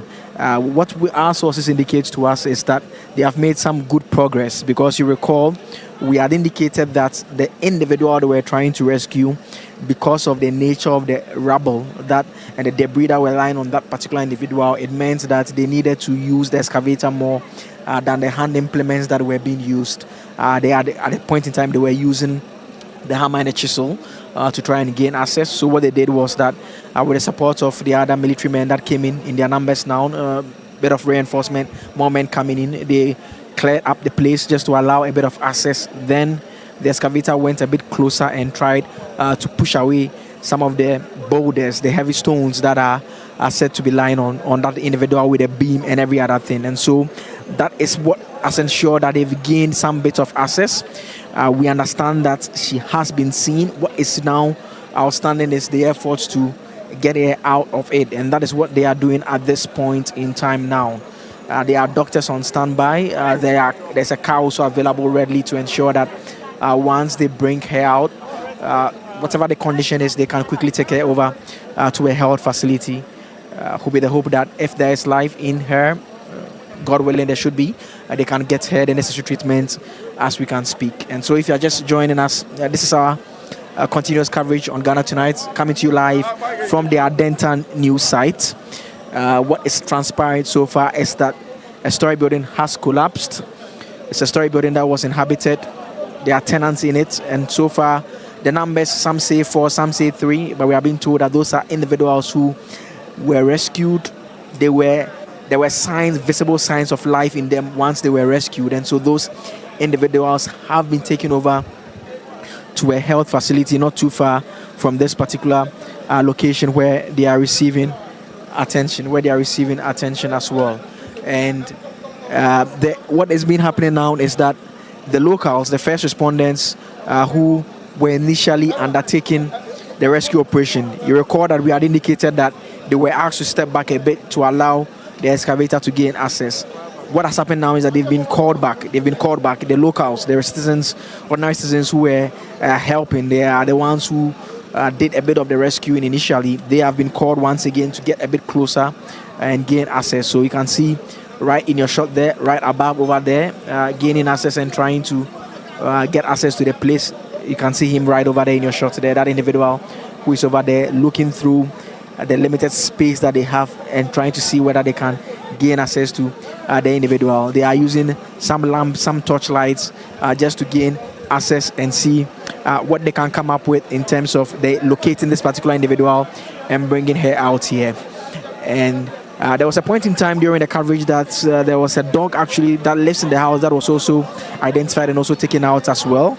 And that was an interesting point because it was still alive and it was trapped way down in there. And so that is why some of the eyewitnesses here, some of those who have been here since morning, since evening, I must say, since 6 p.m. when this happened, are still confident that the last individual they are trying to rescue, they should not give up on her. They should do their best and ensure that they clear up as much space as they can and gain access to her, with the hope that she will still be alive. And so that is a sense of confidence that they are undertaking the operation with. What they are doing now is that they are lifting the stones that they can lift, the building blocks that have come down tumbling in about 2-3 hours ago. What they are doing is that they are moving them now. They are, because of the work that was done by the excavator, it managed to break some of them into smaller parts. And so once they've been broken down, the individuals are now using their hands. They are clearing up space. They are making a hole that enables them to gain access to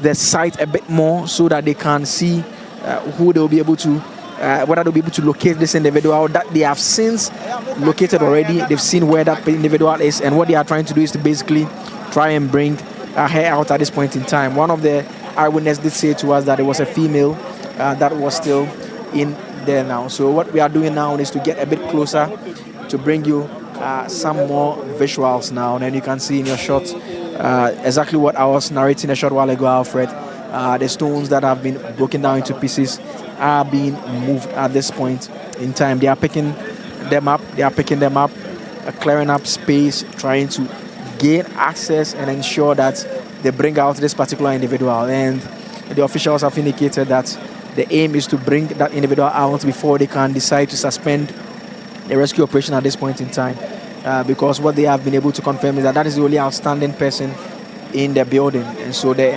are making some good progress. If you compare to the situation when we came here more than an hour ago, where it was virtually difficult. The concrete beams were heavy, very difficult. They were basically not getting access. They had to try and use the hammer and chisel, but that situation has changed significantly. And the improvement now is that the excavator did go in there, cracked it up. They seem to have seen the exact point they believe that individual is located at this point. And so what they are doing now is to try and gain access. The shovels are working.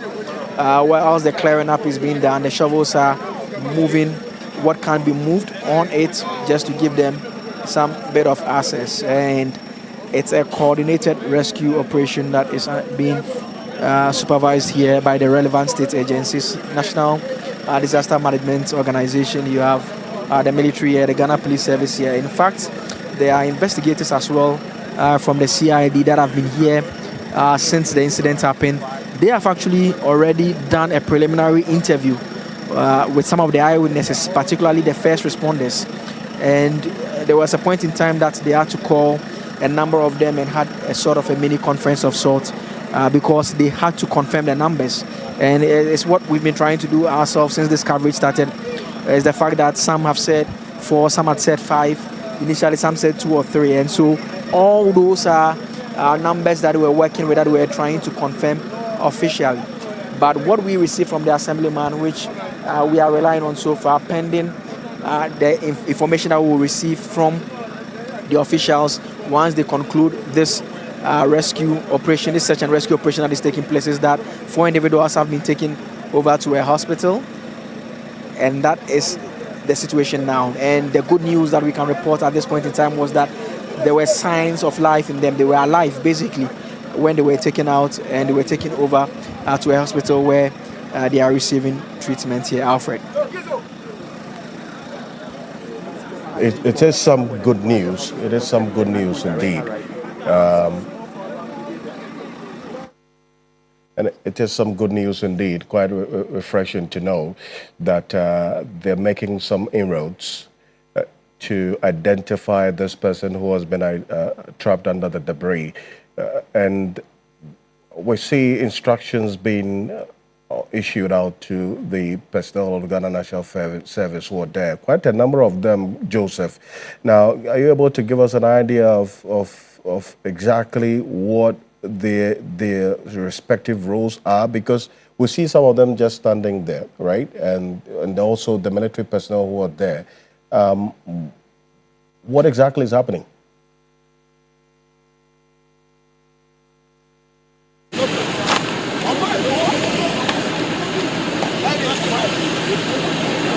Those who are coming from the Ghana National Fire Service, you have the military men here, the NADMO officials also, the police officers, the military men. All they are basically doing now is to try and get access because there's one individual who is still trapped, and all they are trying to do is to clear up. They are clearing up. And what is being done now is that there's a bit of an equipment that has been called for. The equipment is being brought right now. They need it. It looks like a big plier that is being brought in now. So that is the National Fire Service official handing over the equipment. Is being passed. It looks like a big plier that could be used to cut a bit of the metals that are in between. And so it's been sent down there. It's been handed over. It's going down there. And so in terms of the rescue operation, the stage that they are now is to still try and clear up. Because of the nature of the, so that implement did not work. So it's been taken back again, and they are still trying to use the other items, the other equipment that they have with them up front to try and use them to gain access. And so by way of the nature of the operation that is taking place now, it is an attempt to remove the heavy boulders. It's an attempt to remove the beams, the concrete beams, the iron rods that are in between the building that have all added up to the materials that are on the individual who is still trapped. It's what is being cleared up. A bit of a hole has been created, which has given them a bit of a vision below. So what they are trying to do is working a pathway into it, and once they make that pathway and gain access, they'll be able to bring out that particular individual. And so that is what is being done here. The Deputy Director General of NADMO, he is up there. Honorable Teddy Safor is here as well. He's up there. He's just right up there as well. He's not going to waiting to get the necessary information and being briefed as well.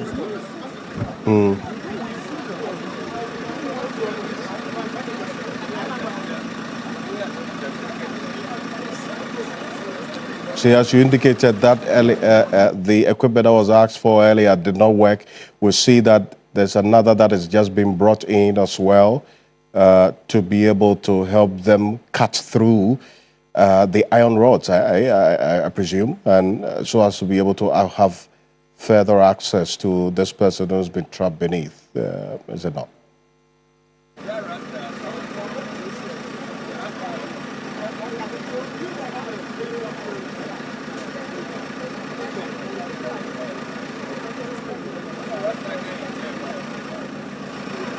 And this is a live coverage of the building that collapsed earlier this evening at a Adenta news site, a one-story building that collapsed after the heavy rains. In fact, it was during the heavy rains earlier this evening, which started at about 5 p.m. at some places in the capital. Lasted for over 2 hours. That heavy downpour has brought upon us not just floods across many parts of the capital, but also a fire outbreak at Central Business District, and then this one-story building which collapsed at a Adenta news site. One person currently trapped. 4 people have been rescued.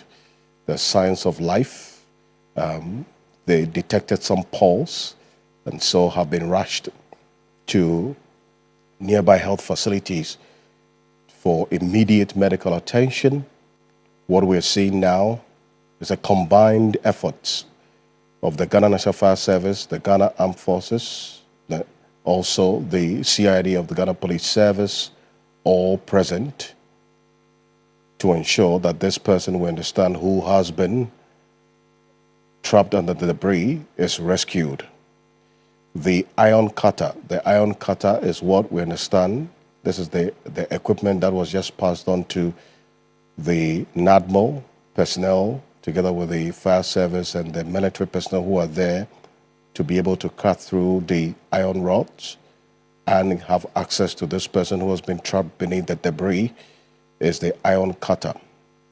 For them to be able to have access to this person, we understand earlier, as Joseph Akabley has been reporting, there had to be a confirmation of the people, the number of persons in this building before the collapse. Because if 4 persons have been rescued, and then the eyewitnesses also saying that they suspect 1 person is reportedly dead, which we cannot independently authenticate. We're waiting for that official information. And then there's 1 person as well who has been trapped under the debris. That brings the total to about 6 people. The rescuers had to confirm the exact number of persons in this building before this collapse.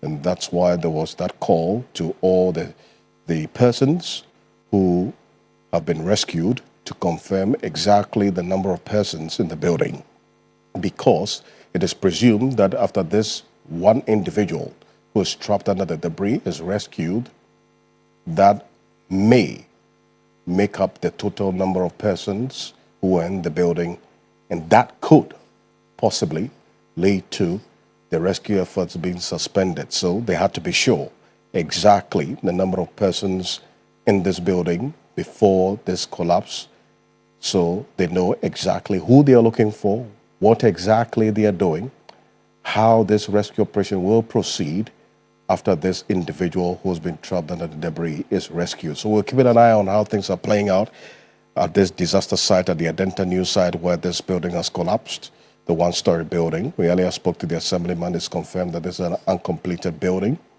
which was housing some persons who were living there. The question is exactly how did this happen?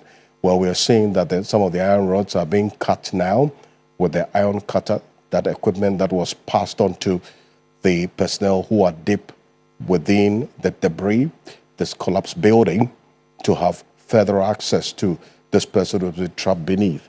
We understand there's been some good inroads that's been made to the exact location where this person is under the debris of the collapsed building. So we're keeping an eye on this one. We'll be updating you here on Ghana Tonight. Joseph Akabley is there for us. We'll also be touching base and update you on what's happening in the Central Business District, that fire outbreak that has affected quite a number of shops adjacent the regional headquarters there in the Central Business District, and the fire service fighting the fire with multiple fire tenders. And then also we saw the water tanker that came to augment the water for the fire service to be able to fight the fire, contain the fire within the particular perimeter, not to spread to adjoining shops, because that area is populated with a number of shops as well in the Central Business District. So we'll keep an eye on, and we'll be updating you on the latest development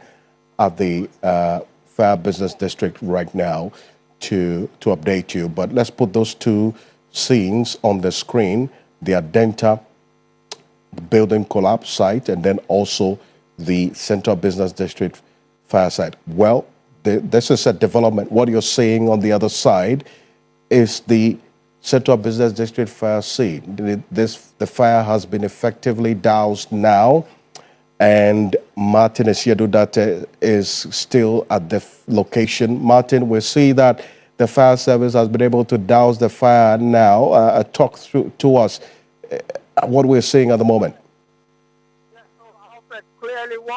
Alfred, clearly what we are seeing on the screen now is that 90%, estimatedly, you can say about 90% of the fire has been doused.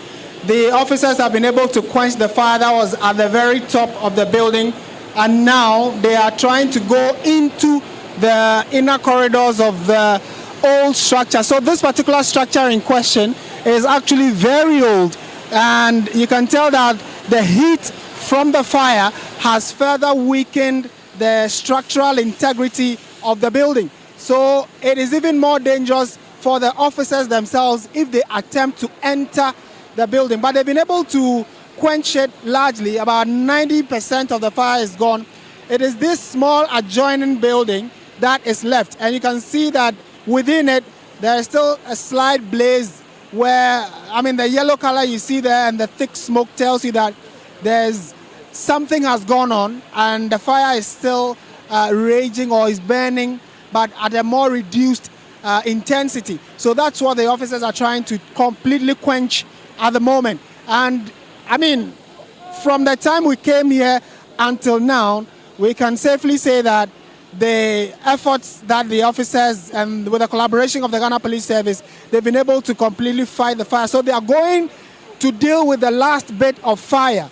And it is, you can see that the Ghana Water Company officers have also even joined. So the man right in front of us is wearing a Ghana Water Company vest and is helping the fire service so they can be sure that every hand is on deck to douse the fire. So the rains are gradually coming back. I can tell you on authority that we are beginning to feel some rainfall. And in a moment, I'll speak to Alex Kinati to give us more like a wrap of what he has seen and what the next line of action would be. But from the early times we came here up until now, the fire has largely been dealt with.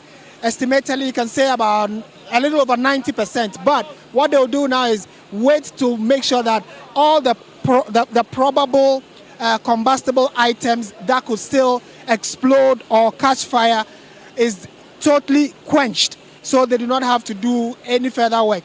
It's likely they'll leave here in the wee hours of tomorrow or in the very early hours of tomorrow. But what they are doing now is to make sure that not a little flint of fire is left so that it could reignite and cause further damage. So Alex Kinati is still with us to help us understand, at least from the professional perspective, what else is left. Alex, we saw the fire, now it's largely doused. What would you say the effort has been like going forward? So now, officially we've not relayed under control, but unofficially I can say the fire is under control. Under control means that the fire is out of danger. The danger of the fire spreading and causing further havoc is no more there. And as can be seen, I personally went back there, checked, and the extent of damage is just limited to this building and even did not affect the Ghana Water Company building here. So I would say that largely the fire is 90% extinguished. It's under control. But until the fire is totally extinguished, there are pockets of fires. We have what we call salvaging and overhauling. Salvaging and overhauling is when we use the hammer, the fireman's axe, to go through the rubbles and make sure that there's no fire hidden anywhere that can cause a reignition. So now that's what we are doing. You realize that our men have now advanced. At first, we're fighting for the fire from this side. Again, we didn't know what we're dealing with. It could have been, there was still, as you can see, there's still electricity here. So we are even still dealing with electric shocks in there. When we came earlier, we were dealing with a lot of gas explosions. Because this is a residential area. It looks like they have kept their gas cylinders inside. So it posed a great risk to us. That's why initially we couldn't proceed, because we needed to know what we were dealing with and then be able to adopt a better approach in order to adequately deal with the fire. So now, as you can see, the fire is well under control. Right. So we know, like you indicated, it will take a bit of time. We're likely to run into the very early hours of tomorrow morning. But at what point would you say it is done and dusted and then the fire tenders can start leaving the scene? Well, it will be done and dusted. Looking at the progress we've made, in about 2 hours' time, I think we should be able to finish. As professionals as we are, we won't just leave the scene. Even when we leave, we'll make sure that we get one fire tender on standby or close by. Our station is just a walking distance from here.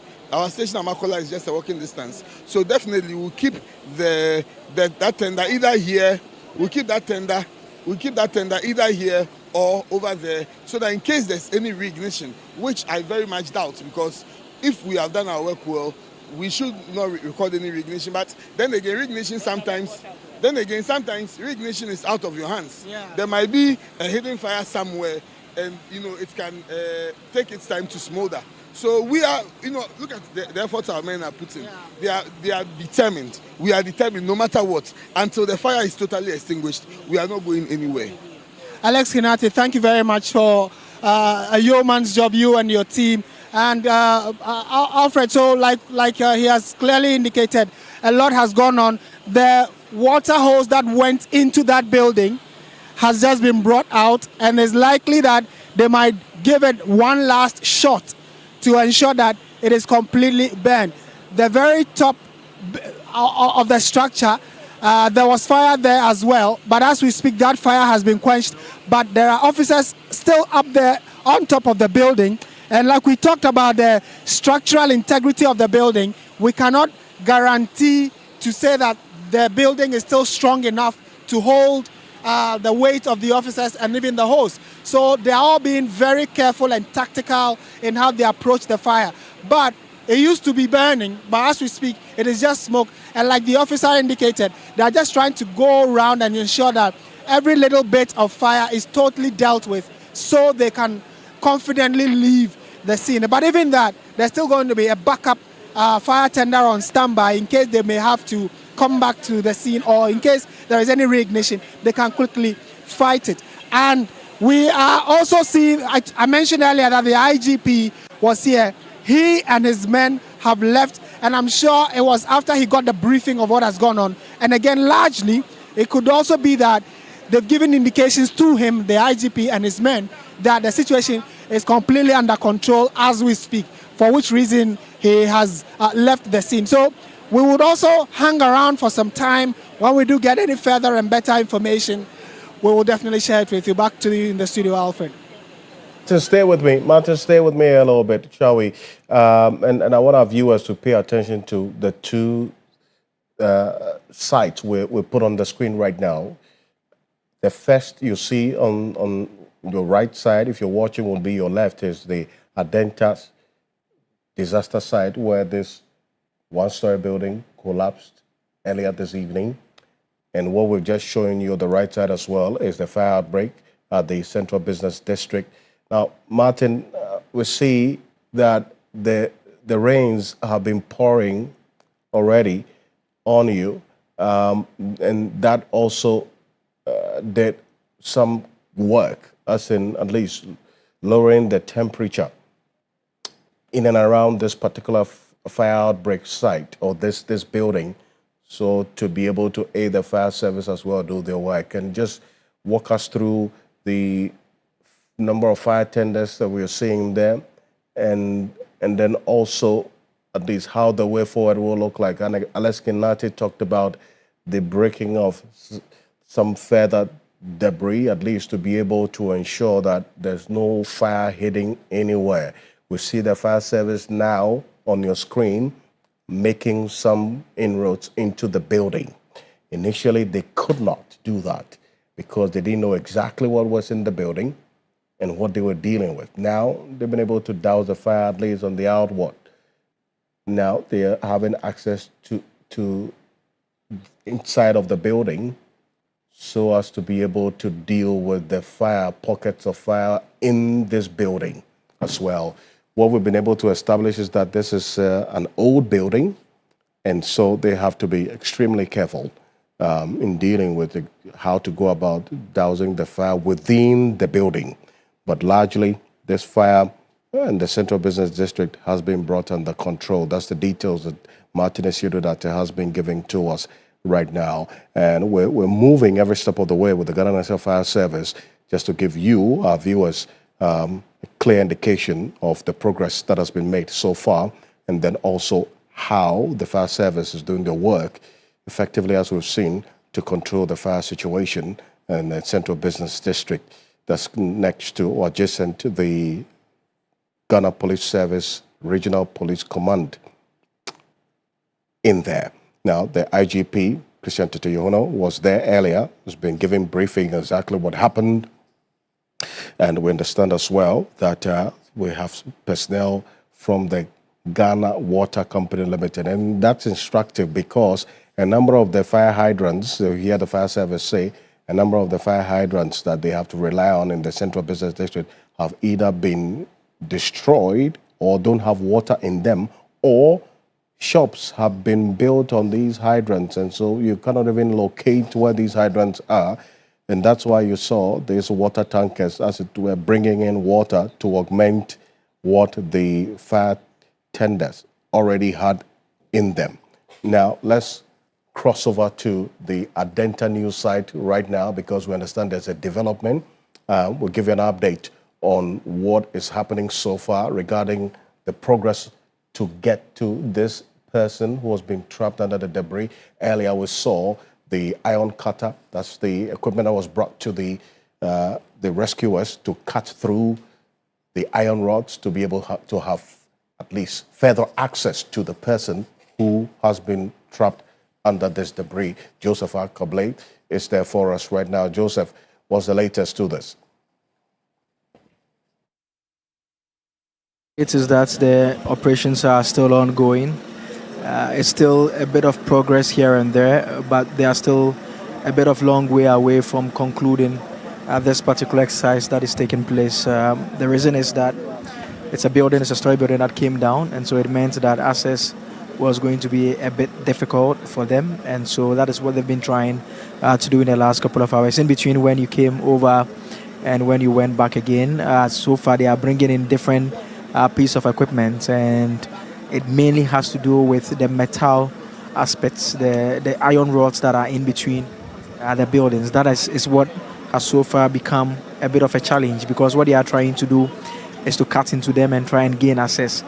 With regards to the concrete aspect of it, those ones, they are cracking them up and they are taking them away using the shovels and everything. So they are being able to create space and gain access to it.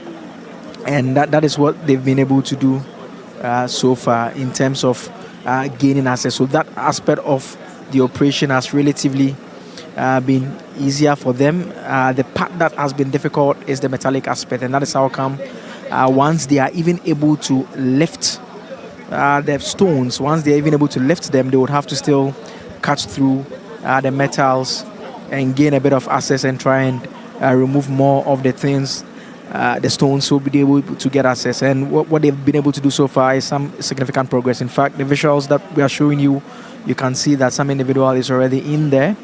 It's in there that is gaining access to it so far. The Deputy Director General of NADMO is here. We'll speak to him. We'll speak to him at some point. We understand that they've reached the level that they've been able to identify, locate her now. They've gotten. So what is being said is that a body bag is being called for. A body bag is being taken over. Once they pick her up and they are bringing her out, we are going to take it off the camera at this point in time. We are going to take that particular visual off the camera. We're not going to show you that aspect of the camera, but she's been identified now. The body bag is being sent now, and that will be done. So what we'll do at this point in time is we'll take off the visual a bit at this point in time, because they are sensitive visuals that we would not want to bring to our viewers at this point in time. But the good news that we can bring to you is in terms of the aim of this aspect of the rescue operation that is taking place is that they've been able to locate her now. They've gained access. Some individuals have gone down, and what they are going to do is to bring out the body. And they called for the body bag. The body bag was sent. They've asked for gloves to be brought in as well. The gloves are also going to be brought to enable them do what they have to do now. And so they are in there. The body bag is being taken down in there. Very disturbing scenes here. Apologies for our sensitive viewers who are watching this, but it's an important coverage that we are bringing to you live from the Adenta news site. It's a rescue operation that has been taking place for more than 2 hours now. Some individuals have been rescued. They are still alive. They are receiving treatment. The officials tell us that once they are done here, they'll be going over to the hospital to check up on them. And so what is being done now is that the body bag has been taken down there. So there are some individuals who are down who have gained access. They are closer, so they've been able to create a pathway in between the debris that gave them access to this woman, we are told, who is down there. And so the body is being put currently in the body bag, and once it's put in the body bag, it will be brought out. There is a car that is supposed to convey her as well, that is being readied on the other side of where this operation is taking place. And so what would happen is that once they are bringing her out, we are going to move over to the other side just to take that aspect of the coverage of the camera for now, in terms of the body being placed in the body bag and being brought out at this point in time. But the update that we can bring to our viewers at this point in time is that the final individual that the rescue efforts, the rescue mission has all been about for more than an hour now, has been located. The pathway successfully created. It took efforts by the Ghana National Fire Service, the Armed Forces, the National Disaster Management Organization. They have to use various implements. They have to use metal cutters and all of that, hammers and chisels, all to try and gain access to that aspect of the building. It's the lower part of the building where the various stones, all of that were over here. And so that is what made it very difficult. In fact, at a point they had to abandon the hand implements, create space for the excavator that is parked close by to also be used, and for it to be used to gain access and used to destroy a bit more of the heavy stones that were rendering access very difficult. And once they eventually managed to locate her. In fact, the good thing about the locals who have been helping is that they had a sense of the nature of the building and the specific aspects of the building where they could locate that individual. So it was more of a targeted rescue operation where they were focusing on one aspect of the building and just trying to gain access to it. And so first they did locate her. Once they had located her, their aim was now to create a pathway. And once they successfully created the pathway, some of the individuals went down there. They went down there, and so they still continued to create a bit more of pathway. And once they were clear in their minds that they had created enough pathway, the next line was to call for the body bag to be brought, and that had been taken up as well. And so once that has been taken up, we understand the body is being placed in the body bag. There's a bit of a wooden structure that is being moved, more or less like a makeshift stretcher of shot. Is being taken down. That is in your shot now, right about now. It's like a makeshift stretcher. There's a saw cutter that is being brought also, but we have been told it's no longer in need because they've been able to gain access. So that what looks like a stretcher is what is being taken down now. You can see it being lowered down. That individual you see in the green vest there, the NADMO vest, he's actually a local, a resident here. He lives in this area. He lives, he says, some 2 blocks away. He's been very, very instrumental in all of this particular exercise right from the start. He's been right there. We spoke to him earlier on. He narrated how they managed to undertake the rescue operation and rescue those individuals, and he confirmed to us that those individuals were still alive and they had been taken over to the hospital to receive treatment. And since that happened, so that is the stretcher that you see over there, that it was lifted once again over there. What is happening now, just a bit of clarity on it, is that they are still trying to widen a bit of the access point just to ensure that it's a bit easier once they are done placing the body into the body bag, so that they're able to bring the body out eventually. And so it has been hours of operation. And if you are just joining us, we are live from the Adenta news site, where we have been stationed since Ghana Tonight took off at 10 p.m. But it's actually a building collapse that took place at some time after 6 p.m. And the eyewitnesses that we have interacted with did tell us that when the rescue operation started, it was still raining all the way through. The rains stopping, the operation had been ongoing, and they so far be able to rescue some of the individuals. They have taken them over to the hospital where they are currently receiving attention. The officials have explained that once they are done bringing out this particular individual, they would subsequently go over and check on the individuals who are in the hospital just to make sure that they are the necessary, they are receiving treatment as well. And so a sufficient pathway has been created. The body bag, in terms of placing the body in that body bag, has also been completed, and very shortly they will bring out. There is a pickup that has been brought close by at the other side, ready to convey the body once that comes. And so there's a bit of a wooden platform now. The initial makeshift plank that they wanted to use has been set aside for now. A different wood has been taken down there. They've gone down there just to try and gain access and bring out the body.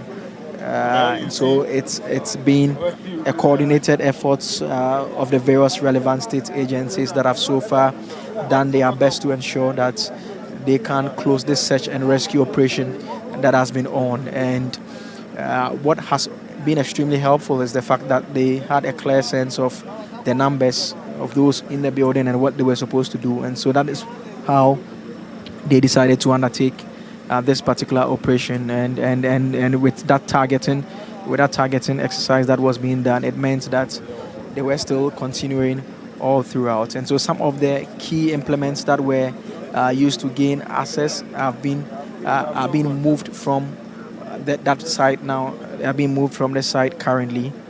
Now it's being moved from the site currently as we speak to you now, and that is what is being happening so far now. And so what is taking place now is that they are ready to take it out. Yes, we are off. And so what we are going to do is that we are going to move the camera this way. Let's go back here. What we are going to do is we are going to move the camera from here because the body is being brought out at this point in time, and we are not going to show that on the television. So the lights have been shut off at this point in time. We are just moving a bit away. The pathway has been created. The body has been the body has been located. It's been put in the body bag. No, put off your lights for now. Put off your lights for now. Now, the car that will be conveying the body is also parked right here, and so the car is right here, just waiting to convey the body. And so, what we've done is that we've moved away from being close to the specific site where the body bag was being used to convey this individual. And so that is being done here. You can see a number of individuals who have come here so far to witness the situation here so far. The MP for the Adentan constituency, Mr. Ramadan, is here. He just arrived. He's here. It's his constituency. He's here. We'll be hearing from him a bit shortly in terms of what he makes of what has happened here. You can see him interacting with some of the individuals who are here so far. Honorable, how are you doing? It's a very sad night. Have to come out to your constituency at this point in time to monitor what's happening. What have you picked up so far? Well, it's an unfortunate incident. This place, actually, in terms of jurisdiction, does not fall under the Adenta constituency. It falls under Medina constituency, but we are neighbors. So there are some people who live here who come across to come and vote on our side. Unfortunately, we heard that the building had collapsed. I came in. The briefing I've had shows that there are 5 people actually inside. 4 have been successfully evacuated. They've been sent to the 37 military hospital, but unfortunately, we've lost 1 life. So there's 1 person. They're trying to recover the body. So that's why we're here. Yes, and in terms of what we know about what may have happened, the nature of the building, do we have some official information coming in? Well, unofficially, what we are hearing is a 2-story. And on the ground floor, it was just a shop and some pillars. And then the first floor, I hear they were trying to do a second floor. I suspect that probably the pillars that held it was not strong enough. And then once it rained, it gave way. this is not the first time such an incident is happening generally in the country. Even quite recently, there was another one in the Newtown area. This raises concerns about the extent to which we're enforcing building regulations and all of that. These are matters that, as a representative of the people, it should be of concern to you. I mean, absolutely. I think that our assemblies should be up and doing so that we try and enforce building regulations. Really and truly, that's what needs to be done. You'll find that a lot of people put up houses even without permits. If the assemblies are up and doing, I'm sure we can prevent some of these things. It's unfortunate. Do you have an update on the 4 individuals who have been taken over to the hospital? Yeah, so I hear 3 are relatively okay. I hear there's one that's 70-30 chances of survival, but the 3 I hear they're fine, and then this other person. So we're just hoping that the 4th person can also pull through. And the confirmation is that the last individual, we don't think that last individual made it? No. I mean, so the last individual, what I hear is that the person has passed away. They've been able to, they've identified the body, they've seen the body, but they want to carry it out in full. But there's a beam that's lying on one of the legs. There's a reason why we're still here. But here, all the other body is exposed. I expect the beam. Once we're able to lift that up, we should carry the body away. Thank you very much for speaking to us. So that is the MP for the Adentan constituency, Mr. Ramadan, speaking to us over there. And Alfred, still continuing with the live coverage here that is taking place. What we'll do is that we'll keep the camera just at this side here. I'm just going to go over to the other side because, just keep the camera this way. Let's keep the camera here. Let's just keep the camera on the eyewitnesses here. I'm going to get a bit closer just so that we can give you a sense of what exactly is happening.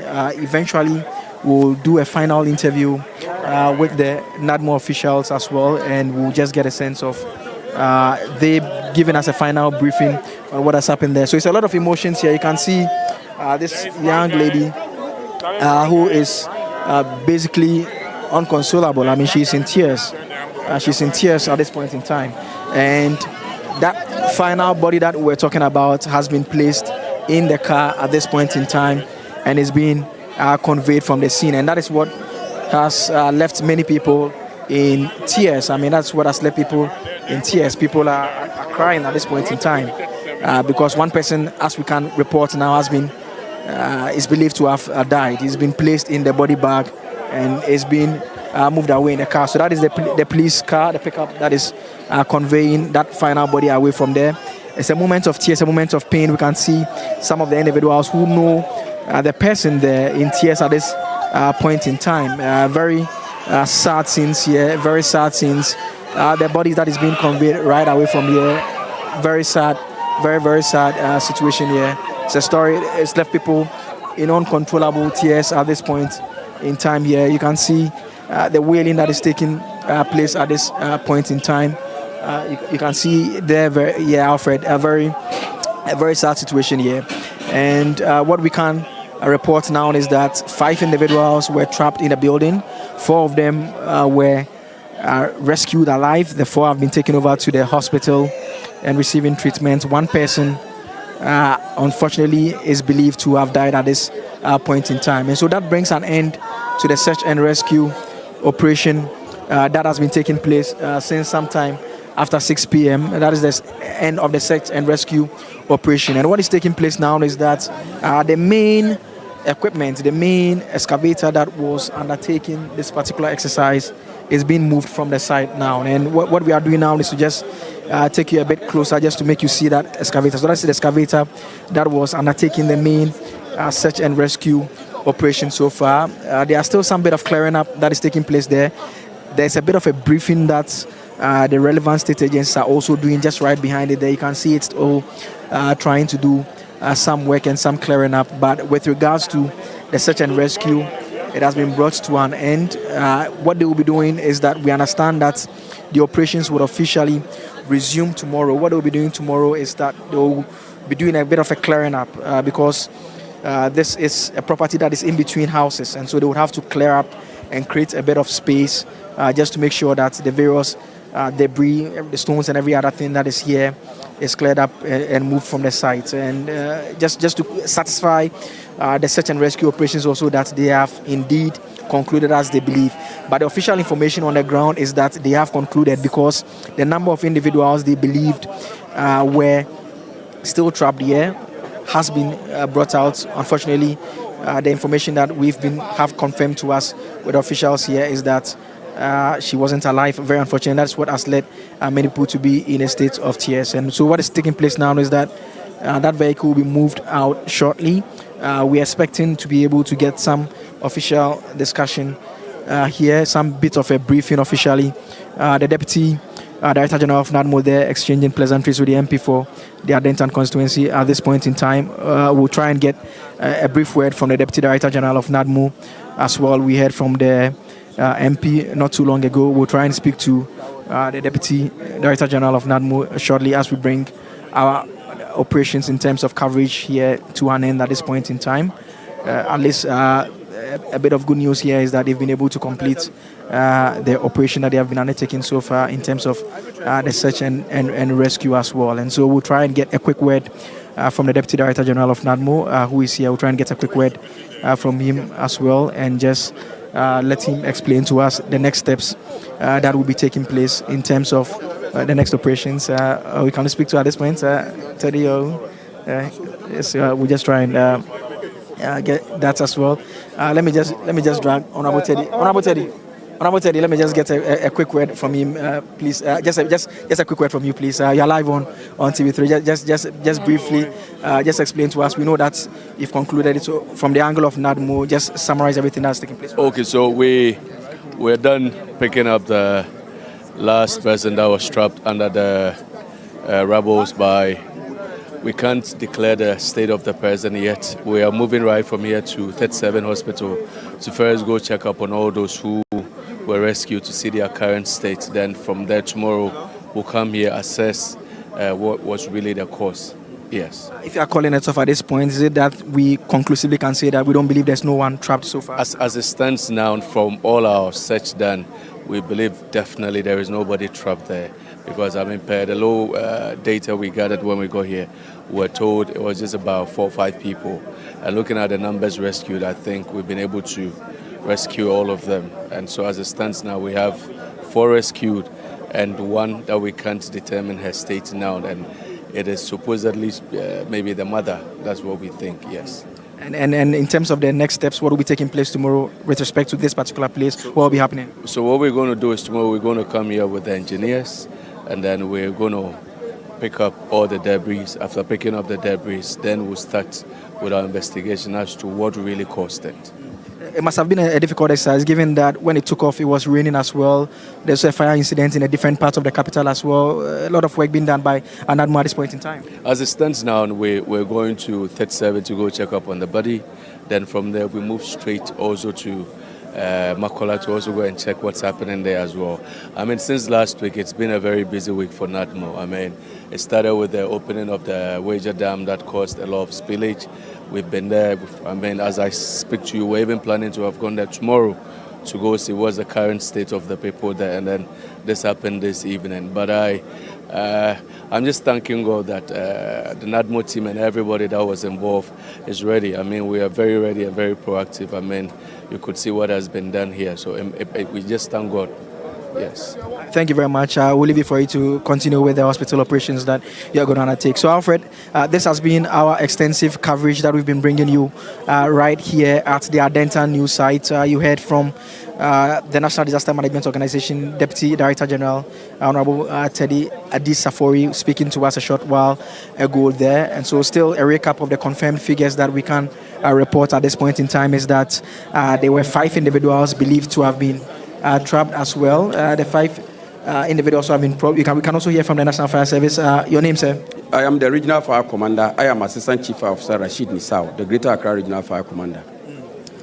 So far, run us through the key aspects of the operations that your men have been undertaking so far. Okay, so we had a distress call this evening at 18:06 hours. In fact, at exactly 18:07, the rapid intervention vehicle that you see over there moved. It got here and realized that it was a building that collapsed. So we had to call in firemen from Medina, Adenta, Legon, Abelempe, All of us are here. Myself, the regional commander, I am here. When we got here, 5 people were trapped, but we managed to rescue 4. And the last person was the person that we just brought out, a female who was left under the wreckage. But we managed with the extrication tools that we had in the rapid intervention vehicle, we've managed to rescue the person and retrieve the body, and the body has been handed over to the police to be sent to the morgue. What were the conditions of the 4 individuals who were taken first here at site, and whether we have an update at the hospital for now? For now, the update at the hospital, I can't tell, but by the time they left here, some of them, from the ordinary person's eyes, they were doing well. And how difficult was the operation here? Because your men are also fighting fire at the other side of town. We also realized that they were using hand implements at some point in time before the excavator was also being used to assist as well. No, normally, this building collapse, we don't normally come in with excavators first. Because when you come in with the excavator, you are likely to suffer secondary collapse. So we just left the wreckage the way it was and started boring holes, and that is exactly what we did to manage to rescue those who are alive and finally got the person who has also passed out of the place. So at this point, the rescue and search has been called off for now? So we can say that operation has ended. And from here, since there's another fire outbreak in Accra, we are going to Accra to continue with the firefighting. Commander, thank you very much for speaking to us. My brother, great. So that's the regional fire commander speaking to us over here as well. And so, Alfred, at this point in time, this is how we'll bring our operations in terms of coverage to an end here. 5 trapped, 4 rescued, signs of life, visible signs of life. They are being treated at the various hospitals now. 1 more individual was placed in a body bag and was taken away as well. And so that is it in terms of what we can report at this point in time. It's a report that we've been bringing to our viewers all the way from when Ghana Tonight took off at 10 p.m. to this point in time. It's past midnight, 12:15. We bring the coverage here to an end. Back to you, Alfred, in studio. I am Joseph Akable. Thank you so much for staying tuned into TV3 for this important coverage. We are back here tomorrow for the very latest. You heard the NADMO officials indicate that there will be the clearing up that will be done tomorrow here to clear the site in full and give them a sense of whether indeed, as a confirmatory exercise as well, they can confirm that the search and rescue is done. Back to you, Alfred, in the studio. I'm Joseph Akable. Joseph, thank you very much. And this location, we understand, is Okatabaman. And that is at the Adenta News site, specifically where this building collapse incident took place. Joseph Akable, Stanley Nibleu, and the team there at this disaster site, thank you so much for the yeoman's job done there, bringing us up to speed every step of the way with what has been happening there to the last minute where the last person was rescued from this building that collapsed. Now, there's inconsistent information as to whether it's a one-story building or 2, but what we're going to do is to wait for that official communication from the NADMO and the other agencies that were there at this particular disaster site to give us some more information about the number of persons who have survived this building collapse and those whom we have unfortunately lost as a result of this building collapse. Now, let's cross over to Ashoman. Ashoman, we understand there is a flooding situation there. There's a bridge that connects Ashoman, and we understand this bridge has unfortunately been taken over by flood waters. And let's cross over right now to Abdallah, who is on the ground for us in Ashoman right now. Abdallah, tell us exactly what's happening beyond what we're seeing on the screen there right now, this flooding situation, and how dire is this flooding as we're seeing with this bridge in question? Alfred, I can tell you that the situation here is a very difficult one for the residents who live along the old Ashoman Hachu route, because the rain started somewhere around 4:30 p.m. and then rained for almost 3 hours and almost cut off this bridge you see in your shot right now, Alfred. this bridge actually links Hacho and parts of Agoba to Old Ashoman, which is just ahead of me right now. So if you can see in your shots, a lot of these vehicles have had to remain in the traffic for more than 3 hours. It is just a while ago that we saw officials of that node come in to try and control the traffic situation here. But I will move ahead to show you the level of distraction that has been caused by the rains and almost cutting off this bridge. You can see in your shots there. So this is the level of distraction you see on your screens now. I'm moving ahead to show you some makeshift tents and kiosks, which used to serve as store facilities for some of the residents here. Unfortunately, the waters have washed away a lot of these facilities. And this is what you see now. These are the remains of the almost 3 or 4 hour rains that occurred some few hours ago.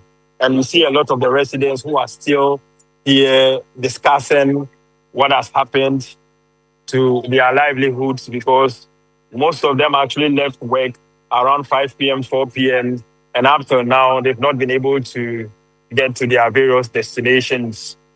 Alfred. So this is what you see here. There's a massive gridlock right from the Hacho police station coming down to Old Ashoman. And the situation here appears to have been compounded by this track you see here. It's a concrete mixer. It's been broken down for almost 2 hours now. They can't seem to locate the owner of the vehicle, but it looks like he's finally been able to come to try and see whether he can start his vehicle. Boss, okay.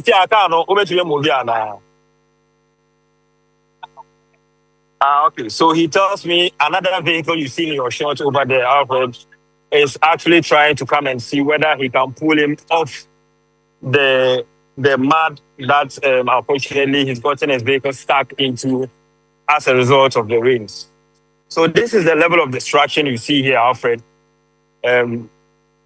We see a lot of the residents here who have decided to volunteer and assist the vehicles to move in and from Old Ashoman, so that the situation can be improved for residents to move around and find their way back home.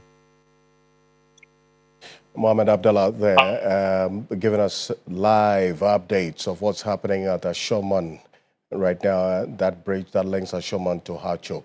And it's not looking good. That gridlock we're seeing there, the heavy vehicular traffic as a result of the flooding at that particular bridge. And it's one that we're going to keep an eye on throughout the night as well and be updating you on it. We understand there's been another situation as well at Ashaiman, Washington.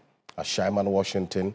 The rains as well has caused some flooding in that area, with leading to this vehicular traffic as well in that part of Ashaiman, Washington, where we keep an eye on that one as well. But there's more you can find on 3news.com. Make some time and visit 3news.com. It's just 21 minutes after midnight. And I want to say thank you. Thank you so much to you as well for staying with us here on Ghana Tonight, an extended version of it, because of the seriousness of the situation that we're dealing with at these 3 sites. I'm talking about Kanda, the Tudu, that's the Central Business District, and then also the Adenta new site, and then now Ashoman as well, and then the development we're hearing at Ashaiman as well. We'll keep an eye on all these places and then to give you some more updates tomorrow morning on New Day and also on 3FM 92.7 Sunrise. Thank you to our colleagues on the ground, Martin Esiedu Date and Stanley Nibleu, Joseph Akable, the rest of the team, the camera crew who were there with them that you did not see, doing some good job. Wisdom Safo as well.